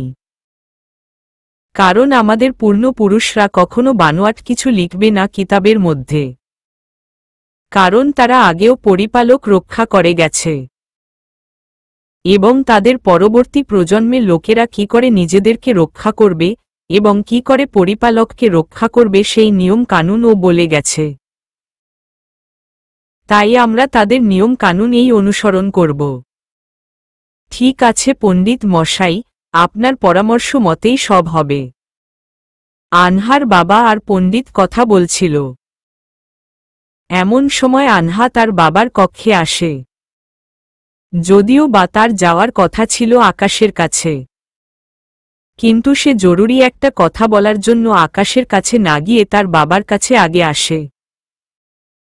পণ্ডিত আনহাকে দেখতে পেয়ে কক্ষ থেকে বেরিয়ে চলে যায়, যাতে করে বাপ মেয়ে নিজেদের মতন কথা বলতে পারে। আনহা তার বাবার কাছে এসে তার বাবাকে বলে, বাবা, আকাশকে মুক্ত করে দাও, কারণ আমি জানি সে খারাপ কোনো মতলব নিয়ে এখানে আসেনি। আনহা, আমারও তাই মনে হচ্ছে, কিন্তু ওই যে বললাম পণ্ডিত মশাই, তার কিতাব দেখে বলা ভবিষ্যৎ বাণীকে তো মিথ্যা বলা যাবে না, তাই তিনার সাথে মতো পোষণ করেছি, আর তিনার পরামর্শ অনুযায়ী আগামীতে সবকিছু করব, কারণ তিনি পরিপালকের ভালো চায়। তো তার পরামর্শ কি? আর তোমরা আকাশের সাথে কি করতে চাইছ? পণ্ডিত বলল, আগামীকাল একটা মজবা তৈরি করবে, যেখানে পরিপালকের সবাই থাকবে এবং সবার সামনে আকাশকে শেষ করে দেওয়া হবে এবং তার রক্ত দিয়ে পরিপালকের বেড়িবাঁধ করা হবে। বাহ, কি সুন্দর কথা! আমার তো মনে হচ্ছে রাজ তুমি নও, রাজা হচ্ছে পণ্ডিত মশাই। আনহা, এমনটা নয়, আসলে কথা হচ্ছে পরিপালকের ভালোর জন্য যে যাই করবে আমি তার পক্ষ নিতে বাধ্য, কারণ আমি রাজা। ভালোর সঙ্গ দেওয়া আমার কর্তব্য। ঠিক আছে, তুমি তোমার কর্তব্য পালন করো, আর আমিও আমার কর্তব্য পালন করব। এটা মনে রেখো, আমি বেঁচে থাকতে আকাশের কিছু হতে দিব না, কারণ আমি জানি সে খারাপ মানুষ নয়। দেখ মা, সত্যি বলতে আমারও মন বলছে সে খারাপ না, কারণ আমি বন্দী ছিলাম আর তুইও বন্দী ছিলি। ছেলেটার যদি খারাপ উদ্দেশ্য থাকত তাহলে সে তোকে না বাঁচিয়ে পরিপালকের ক্ষতি করতে পারত, তবে সে এমনটা করেনি, বরং তোকে আর আমাকে বাঁচিয়েছে। কিন্তু অন্যদিকে পরিপালকের পণ্ডিত, যে কিনা অনেক বড় লেভেলের মানুষ, যদিও বা আমি রাজা, কিন্তু আমি তার সাথে সঙ্গ না দিলেও খারাপ দেখায়, কারণ না হয়তো পরিপালকের লোকেরা বলবে আমি পরিপালকের ভালো না চেয়ে নিজের মেয়ের কথা চিন্তা করছি, তাই আমি তার মতে মতো মিলিয়েছি। কিন্তু তুই একটা কাজ কর, আগামীকাল সন্ধ্যা পর্যন্ত তোর হাতে সময় আছে, তুই এমন কিছু একটা খুঁজে বের কর যাতে করে তাকে তুই বাঁচিয়ে নিতে পারিস। ঠিক আছে বাবা। আনহা তার বাবার কক্ষ ছেড়ে আকাশের কাছে কয়েদি খানায় আসে, তারপর আকাশের সাথে দেখা করে। আনহা আকাশের সাথে দেখা করতে এসে ফুফিয়ে কান্না করে দেয়। তখনই আকাশ আনহার দুই গালে হাত রেখে তাকে শান্ত করে এবং তারপরে তাকে একটা বুদ্ধি শিখিয়ে দেয়, আর সেই অনুযায়ী আনহা সেখান থেকে চলে এসে আকাশের কথা মতন নিজের কাজে লেগে যায়। পরের দিন সন্ধ্যায় মজমা জমে যায় এবং সবাই উল্লাস করতে করতে দলবদ্ধ হয়ে আকাশের মৃত্যু দেখতে এসেছে, কারণ পরিপালকের বেড়িবাঁধ যেদিন তৈরি করা হয় সেদিন সবাই আনন্দ উল্লাস করে। আকাশকে মজমায় হাজির করা হয়েছে, আর পরিপালকের পণ্ডিতরা নিজেদেরকে পবিত্র করে কিছু একটা পাঠ করতে আরম্ভ করে সবাই মিলে। সম্ভবত কোনো একটা রীতিরিওয়াজ পালন করছে সবাই মিলে। কিছুক্ষণ পর সবাই থেমে যায় এবং সিপাহীরা আকাশকে এনে তার হাত পা বেঁধে তাকে একটা কাঠের কলের মধ্যে সোজা করে শুয়ে দেয়। আর পণ্ডিত একটা ধারালো রামদা নিয়ে আকাশের দিকে অগ্রসর হয় আকাশকে শেষ করে পরিপালককে রক্ষা করার জন্য। তখনই আনহা হুট করে কোথা থেকে যেন এসে সবার উপরে এক জাতীয় পানি ছিটাতে শুরু করে। আর রূপন্তী আগ থেকেই সেই মোজমায় ছিল। সেও তার হাতির মুঠি খুলে এক জাতীয় গাছের বীজ উপরের দিকে ছুঁড়ে মারে। আনহা আর রূপন্তী দুজনে আগ থেকেই প্ল্যান করে এসেছে। আনহার পানির ছিটা গায়ে পোড়ায় কেউ একজন ভয়ানকভাবে চেঁচাতে আরম্ভ করে। আর রূপন্তী উপরের দিকে ছুঁড়ে মারা গাছের বীজগুলা সেই লোকটার গায়ের উপরেই গিয়ে পড়ে, যে কিনা চেঁচাচ্ছিল। আর সাথে সাথেই সেই বীজগুলা গাছে রূপান্তরিত হয়ে সেই লোকটাকে গাছের ভিতরে ঢুকিয়ে ফেলে, যেটা দেখে সবাই হতবাক হয়ে যায়। কিন্তু আনহা হতবাক না হয়ে সজোরে হাসতে আরম্ভ করে। আনহার হাসি দেখে তার বাবা তাকে জিজ্ঞাসা করে, মাসুদা, তুই এভাবে হাসছিস কেন? আর কি ধরনের সিন ক্রিয়েট করতে শুরু করেছিস তুই? বাবা, আমার হাসার কারণ তুমি মিনিট কয়েকের মধ্যে জেনে যাবে। আর আমি কোনো ধরনের সিন ক্রিয়েট করছি না। সে নিজেই সিন ক্রিয়েট করতে এসে ফেঁসে গেছে। মানে কি মাসুদা? বাবা, তুমি গাছের বীজ সম্পর্কে কি জানো না? জানি। এটা আমাদের রাজদরবারের জাদুই ক্যাকটাস বীজ, যেটা অসাধু মতলবীকে ট্রাপে ফাঁসিয়ে দেয়। আর এই বীজ শুধু আমাদের রাজদরবারের মানুষরাই ব্যবহার করে। এই তো বুঝতে পেরেছ। আমি আমাদের রাজদরবারের জাদুই বীজটাকে ব্যবহার করেছি আসল শয়তানকে খুঁজে বের করার জন্য। কিন্তু এখানে তো আমাদের পরিপালকের সবচাইতে বড় পণ্ডিত এই ফেঁসে গেছে, যে কিনা বহু বছর আগ থেকে আমাদের সমাজে বসবাস করে আমাদের সমাজটাকে ধ্বংস করতে চাইছে। কি তার মানে পণ্ডিত এই শয়তান? বাবা, পণ্ডিত এই শয়তান। কারণ আকাশ যখন আতাউরকে মারে, তখন সে নিজের মুখে বলেছে আমাদের পরিপালকে তার থেকেও বড় শয়তান ছদ্মবেশে লুকিয়ে আছে। শুরুতে আমার পণ্ডিতের উপরে সন্দেহ হয়নি, কিন্তু গতকাল যখন আমার আকাশকে নিয়ে সে এটা সেটা বলে, তখনই আমার মাথার টনক নড়ে ওঠে। তারপর আমি গিয়ে আকাশের সাথে কথা বলি। তখন আকাশ আমায় আসল শয়তানকে ধরতে হবে কি করে সেই পদ্ধতি বলে দেই। কিন্তু আমার পুরোপুরি সন্দেহ ছিল না পণ্ডিতের উপরে। আমি এসেছি আসল শয়তানকে ধরার জন্য। কিন্তু এখন দেখি সেই আসল শতোয়ানটাই হল পণ্ডিত। সো এবার তুমি যা করার করো। আমি তাকে ক্যাকটাসের জাদুই বীজ দ্বারা গাছের ভিতরে বন্দি করে ফেলেছি।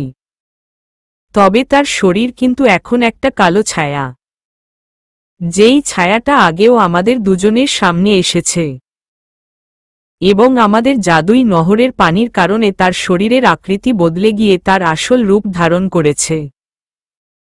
সো তুমি তাকে বন্দি করো, না হয় তো সে যে কোনো সময় বেরিয়ে যাবে। কারণ তার মধ্যে শয়তানি অনেক শক্তি আছে। তাই তো বলি এই পণ্ডিত কেন এমন নিরীহ একটা ছেলেকে ফাঁসাচ্ছে, যেই ছেলে কিনা আমাদেরকে বাঁচিয়েছে।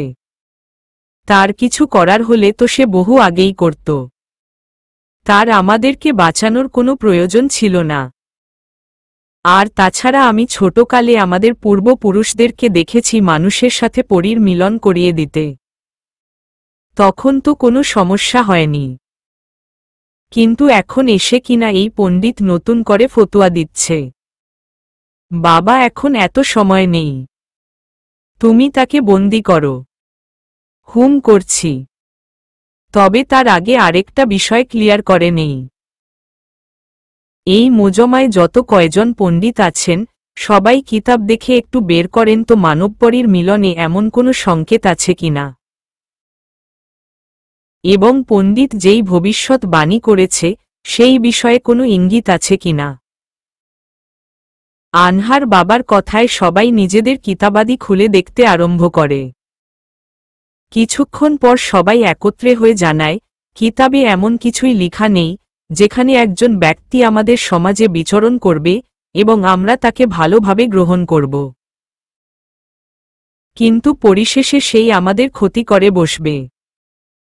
আর তাছাড়া মানব আর পরীর মিলনে কোনো সমস্যা নেই, তবে মানবকে আমাদের পরিপালকে থাকায় অভ্যস্ত হতে হবে, তাহলে আর কোনো ধরনের সমস্যা হবে না। বাকি পণ্ডিতদের কথা শুনে আনহার বাবার মাথা পুরোপুরি চটে যায়। তাই সে নিজের জাদুই লাঠিটা বের করে গাছের দিকে ইশারা করে, যেটার ভিতরে পণ্ডিত নিজের শয়তানি রূপ নিয়ে বন্দী হয়ে আছে। আনহার বাবা গাছের দিকে তার জাদুই লাঠিটা ইশারা করতেই লেজার লাইটের মতন সরল একটা আলোকরশ্মি গিয়ে গাছটার উপরে পড়ে, যার ফলে গাছটা ছোট হয়ে একদম হাতের কনিষ্ঠ আঙ্গুলের কর বরাবর হয়ে যায়। তারপর আনহার বাবা একজন সিপাহীকে দিয়ে একটা বোতল আনিয়ে তার মধ্যে সেই গাছটাকে ঢুকিয়ে ভালো করে বোতলের ঢাকনা আটকে দেয় এবং পরবর্তীতে সেই বোতলটাকে সে নিজের কাছে রেখে দেয়, কারণ সেটাকে সে নিজের মতন করে সুরক্ষিত জায়গায় দাফন করে দিবে, যাতে করে এই শয়তান পণ্ডিত আজীবন বন্দী অবস্থায় আটকে থাকে বোতলের মধ্যে। অপরদিকে আনহা তো বেশ খুশি, কারণ তার আর আকাশের মিলনে এবার আর কেউ বাধা দিতে পারবে না। তাই আনহা তার বাবাকে বলে, বাবা, আমি এই মোজমার মধ্যেই আকাশকে বিয়ে করতে চাই। ঠিক আছে, এই মোজমায় তোদের বিয়ে হবে, কিন্তু তোর আকাশ কি এই পরিপালকে থাকতে অভ্যস্ত কিনা সেটা একটু যাচাই করা উচিত, কারণ না হয়তো তোর আকাশের ক্ষতি হবে। বাবা, তুমি তার এসব নিয়ে চিন্তা করো না, কারণ সে এই পরিপালকে বহু কোবায় এসেছে এবং সে পুরোপুরিভাবেই অভ্যস্ত পরিপালকে থাকার জন্য। তাকে আমি শিখিয়ে দিয়েছি কি করে এই পরিপালকে টিকে থাকতে হবে। বাহ, তাহলে তো আর কোনো সমস্যাই নেই। এই পণ্ডিত মশাই, আপনারা সবাই আমার মেয়ের বিয়ের কাজ এই মোজমায় সম্পূর্ণ করেন। আমি সিপাহীদেরকে দিয়ে সবাইকে মিষ্টি মুখ করার ব্যবস্থা করছি। জি মহারাজ। আনহার বাবার কথা মতন তৎক্ষণাৎ সেখানে আকাশ আর আনহার বিয়ে পড়িয়ে দেওয়া হয়। আনহা তো বেশ খুশি, কিন্তু কেন জানি আকাশ মন মরা হয়ে আছে। আকাশের মন মরা হয়ে থাকার বিষয়টা আনহার চোখ এড়ায় না। তাই সে আকাশকে জিজ্ঞাসা করে, আকাশ, কি হয়েছে, তোমার মন খারাপ কেন? তোমার তো খুশি থাকার কথা, কারণ আমি আমার মাকে না জানিয়ে তোমায় বিয়ে করেছি। তার উপরে তোমার শহরের লোকরা এখন আমায় জমিনে যেতে দিবে কিনা সেটা নিয়ে ভয় হচ্ছে, কারণ আমি বইপুস্তকে পড়েছি পরীরা নাকি কাউকে নিয়ে গেলে বা বিয়ে করলে তাকে নাকি আর জমিনে ফিরে আসতে দেয় না। তোমার শহরের লোক এবং তোমার বাবার লোকেরা হয়তো আমাকে আর জমিনে যেতে দিবে না। এই পাগল ছেলে একটা উল্টাপাল্টা চিন্তা আনবে না মাথায়। আমি থাকতে তোমায় জমিনে যেতে কে আটকাবে? হুম, মনে রেখো, তোমার বউ এই পরিপালকের ভবিষ্যৎ রানী, আর তুমি হলে রাজা। তোমায় জমিনে যেতে বাধা দিবে এমন বুকের পাঠা এখনো কারোর হয়নি। আমার জামাইয়ের যা খুশি সে করবে। আমি থাকতে তার ইচ্ছার বিরুদ্ধে গিয়ে কেউ মতবিরোধ করবে, এটা কোনো দিনই হবে না। পুরো পরিপালকের লোকদের জন্য নিয়ম হবে একরকম, আর আমার বরের জন্য নিয়ম হবে আরেক রকম। আমার বরটা যেমন খুশি তেমনটাই করতে পারবে, সো তুমি একদম চিন্তা করবে না। আনহার কথা শুনে খুশিতে নাগিন ডান্স দিতে ইচ্ছে করছে, তবে ইচ্ছে করলেও বর্তমানে সেটা দেওয়া সম্ভব নয়, কারণ প্রথমত অনেক মুরব্বি রয়েছে এখানে, দ্বিতীয়ত 2 দিন আগে লিটন দাসের খেলা দেখে বাংলার মানুষ পুরো শোকাহত। এখন আমি নাগিন ডান্স দিলেও আমার পাঠক পাঠিকারা ক্ষিপ্ত হয়ে যাবে আমার উপরে, কারণ সবাই বলবে লিটন দাসের খেলা দেখে সবার মাথা বিগড়ে আছে। আর এই হারামজাদা আকাশ কিনা পরিপালকে গিয়ে পরীকে বিড়ে করে নাগিন ডান্স দিতে ব্যস্ত। তাই আর নাগিন ডান্স করা হলো না। উপরের প্রথম কথাটা গল্পের সাথে রিলেটেড, তবে দ্বিতীয় কথাটার সাথে গল্পের কোনো সামঞ্জস্য নেই। 2 দিন আগের খেলা দেখে লিটন স্যারকে বাঁশ দিতে ইচ্ছে করল, তাই গল্পের মাধ্যমে বাঁশটা দিয়ে দিলাম। চুপচাপ বসে আছি। আমার আর আনহার বিয়েটা হয়ে গেছে। সবাই আনন্দোল্লাস করছে। বিয়ের মজমা শেষ করে আনহাকে বললাম জমিনে যাব। সে আমায় কথার প্রত্যুত্তরে বলল, আকাশ 2 দিন এখানে কাটিয়ে জমিনে যেও, কারণ সবে মাত্র বিয়ে হয়েছে। আর তাছাড়া তোমার জমিনে এখনো সেই টাইম চলছে, তুমি যেই টাইমে এখানে এসেছ। আর হলে হয়তোবা 2-1 মিনিট এদিক সেদিকে হবে। ঠিক আছে, 2 দিন পরেই যাব। তবে তখন কিন্তু তোমারও আমার সাথে নিচে যেতে হবে। আচ্ছা, যাব। তারপর আনহা আর আকাশ রাতটা একসাথে অতিবাহিত করে। সকাল হতেই আনহার বাবা আনহাকে তার সাথে দেখা করার জন্য খবর পাঠায়। আনহা আকাশকে ঘুমে রেখেই তার বাবার কাছে যায়। মা, এসেছিস? হুম। আচ্ছা, তোর সাথে অনেক জরুরি একটা কথা ছিল। কি কথা? দেখ, অনেক তো হলো। এবার আমি চাই আমার বদলে তুই সিংহাসনের দায়িত্ব নিয়ে পুরো পরিপালক শাসন কর। আর আমি রিটায়ার্ড করে নেই। তার উপরে তোর বিয়েও হয়ে গেছে। তুই এখন পরিপালককে শাসন করার যোগ্যতা রাখিস। বাবা, ঠিক আছে, দায়িত্বটা আমি নিব। কারণ তোমার বয়স হয়েছে। তবে একটা জিনিস, তোমার মাথার মুকুটটা তুমি আমায় না পরিয়ে আমি চাই তুমি সেটা তোমার মেয়ের জামাইয়ের মাথায় পরিয়ে দাও। কারণ সে মানব, তার উপরে সে আমার জামাই। আমি চাই না কোনো অবস্থানে তার উপরে যেতে। আমি চাই সব সময় সে আমার উপরে থাকুক এবং তাকে সবাই সম্মান দিক। মাসুদা, তুই অনেক বেশি ভালোবাসিস তাই না ছেলেটাকে? হুম বাবা, আমি ওকে অনেক বেশি ভালোবাসি। তার সম্মান এই আমার সম্মান। ঠিক আছে, আমি আমার মাথার মুকুটটা তাকেই পরিয়ে দিব। তোরা আজ বিকালে রেডি থাকিস। আবারও একটা জনসভা করে সবার সামনেই আমার সিংহাসন আমি তোদের দুজনের কাছে সঁপে দিব। আচ্ছা বাবা। তারপর আনহা আকাশের কাছে চলে যায়।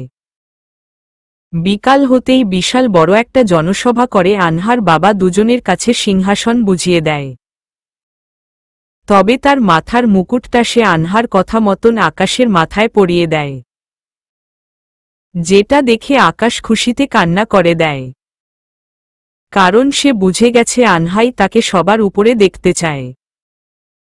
তাই সে সকলের সামনেই আনহাকে জড়িয়ে ধরে নিজের বাহুডোরে আগলে নেয়। পাশ থেকে আনহার বাবা এসব দেখে সেও খুশিতে চোখের জল ছেড়ে দেয়। কারণ সে একটা মনের মতন জামাই পেয়েছে। এভাবেই জনসভা শেষ হয়। পরের দিন আকাশ আনহাকে নিয়ে জমিনে নামে। সে জমিনে নেমে দেখে 3 মিনিট অতিবাহিত হয়েছে। তারপর আনহাকে তার নিজের রূপ ধারণ করিয়ে মায়ের কাছে নিয়ে গিয়ে সব কথা খুলে বলে। তার পরিপালকের যাত্রার প্রথম দিন থেকে নিয়ে শুরু করে আনহাকে বিয়ে করা পর্যন্ত। আকাশের মা প্রথমে অনেকটা শকট হয়, তবে পরে তিনি নিজেকে সামলে নিয়ে দুজনকেই আপন করে নেয়। কারণ এতদিন তিনি একা ছিল। কিন্তু বর্তমানে তিনার হারানো ছেলের পাশাপাশি ছেলের বউকেও পেয়েছে, যার কারণে এখন আর এক্সট্রা করে আকাশকে বিয়ে দিতে হবে না।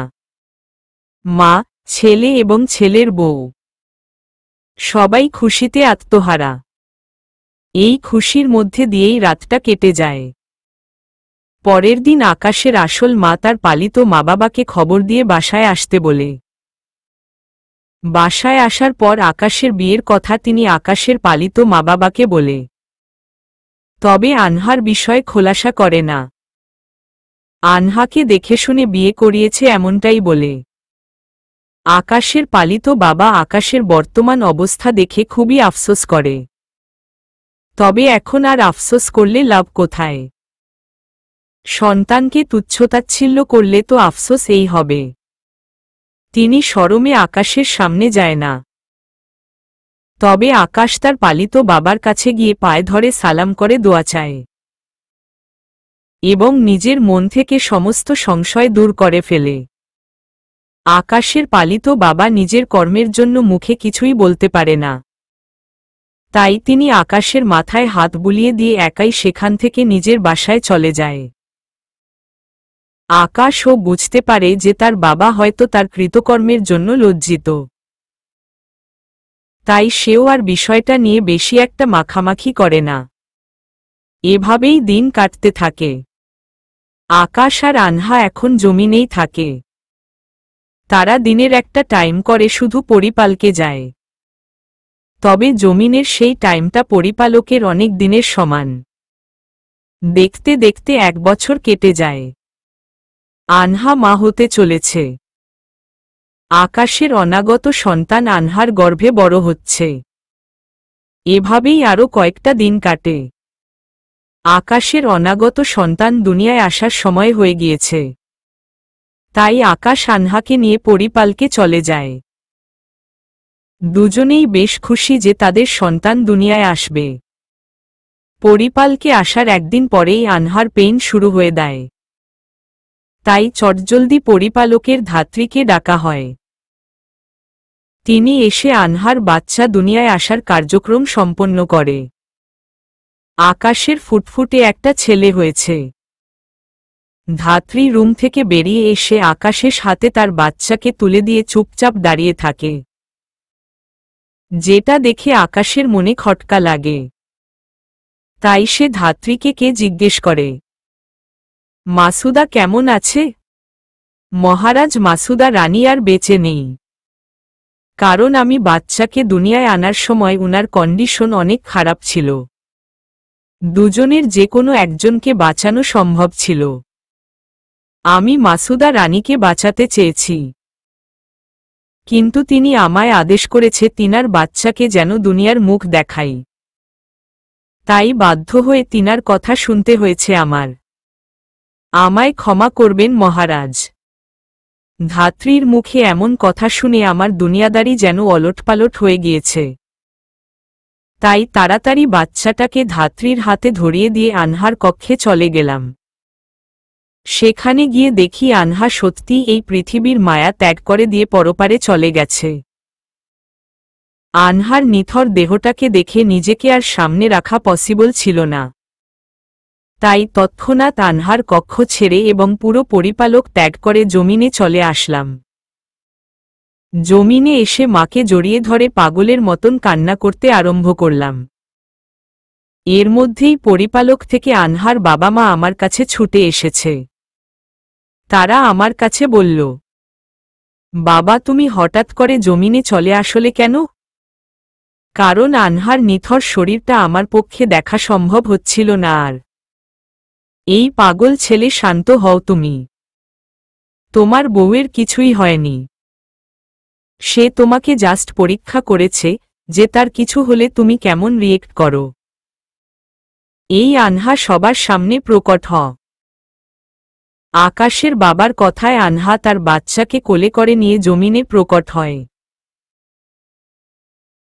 আকাশ আনহাকে ঠিকঠাক অবস্থায় দেখতে পেয়ে তার মাকে ছেড়ে দৌড়ে গিয়ে আনহাকে জড়িয়ে ধরে পাগলের মতন চুমু খেতে আরম্ভ করে। আকাশের এমন আচরণে আনহা বলে, এই আমার পাগল জামাই, একদম কান্না করে না। এই যে দেখো আমি ঠিক আছি, আমার কিচ্ছু হয়নি। আমি ধাত্রীকে শিখিয়ে দিয়েছিলাম এমনটা বলতে, কারণ আমি দেখতে চেয়েছিলাম আমার কিছু হলে তুমি কেমন রিয়েক্ট করো। কিন্তু তুমি তো দেখি নাকির পানি চোখের পানি একত্রে করে ফেলেছ। আনহার কথা শুনে সমস্ত কষ্ট রাগে পরিণত হয়ে গেল। তাই চেঁচিয়ে বলে উঠলাম, শ্বশুর মশাই, আপনার মেয়েকে কি কষে একটা থাপ্পড় মারতে পারি? আপনার বদ মেয়ে আমার শরীরের কম্পন ছুটিয়ে দিয়েছে। না, না, বাবা মেরো না। কারণ মেয়েটা তোমার অনাগত সন্তানকে জন্ম দিয়ে দুর্বলতায় ভুগছে। না হয় আমি তাকে মেরে তার গালের চামড়া লাল করে দিতাম। আনহার বাবার কথায় তাকে আর মারলাম না। তবে তার কোল থেকে বাচ্চাটাকে কেড়ে নিয়ে আমার মায়ের হাতে ধরিয়ে দিলাম। তারপর আনহার কাছে গিয়ে তাকে সজোরে এক টান দিয়ে নিজের শরীরের সাথে লেপ্টে ফেললাম। পরে তাকে হুঙ্কার দিয়ে বললাম, আগামীতে এমন মজা করলে তোর গালের চামড়া আমি লাল করে ফেলব বেয়াদব কোথাকার। না, না, আর করব না। আমার পরীক্ষা করা হয়ে গেছে। আর কোনো সময় এমন করবি না। তুই জানিস আমি পুরো আধমরা হয়ে গিয়েছিলাম। সরি সোয়ামী, আর কখনো এমন করব না। মনে থাকে যেন। হুম, থাকবে। এতক্ষণে গিয়ে প্রাণ ফিরে এসেছে আমার মধ্যে। আমি এখনো আনহাকে জড়িয়ে ধরে রেখেছি। তখনই মা পাশ থেকে বলে উঠল, তোরা দুজনই বউ জামাই পরে রোমাঞ্চ করিস, কিন্তু আগে এখন ছেলেকে সামলা। আর বেআইন সাহেবা আপনারা দুজন বসুন, আমি আপনাদের জন্য নাস্তা পানির ব্যবস্থা করছি। আম্মুর কথায় আনহাকে ছেড়ে দিয়ে নিজের ছেলেকে গিয়ে কোলে তুলে নিলাম। আর আম্মু নাস্তা আনতে চলে গেল। কিছুক্ষণ পর তিনি নাস্তার ট্রে হাতে করে নিয়ে এসে বেআইন বেয়ারের সাথে আড্ডা দেওয়ার মশগুল হয়ে গেছে।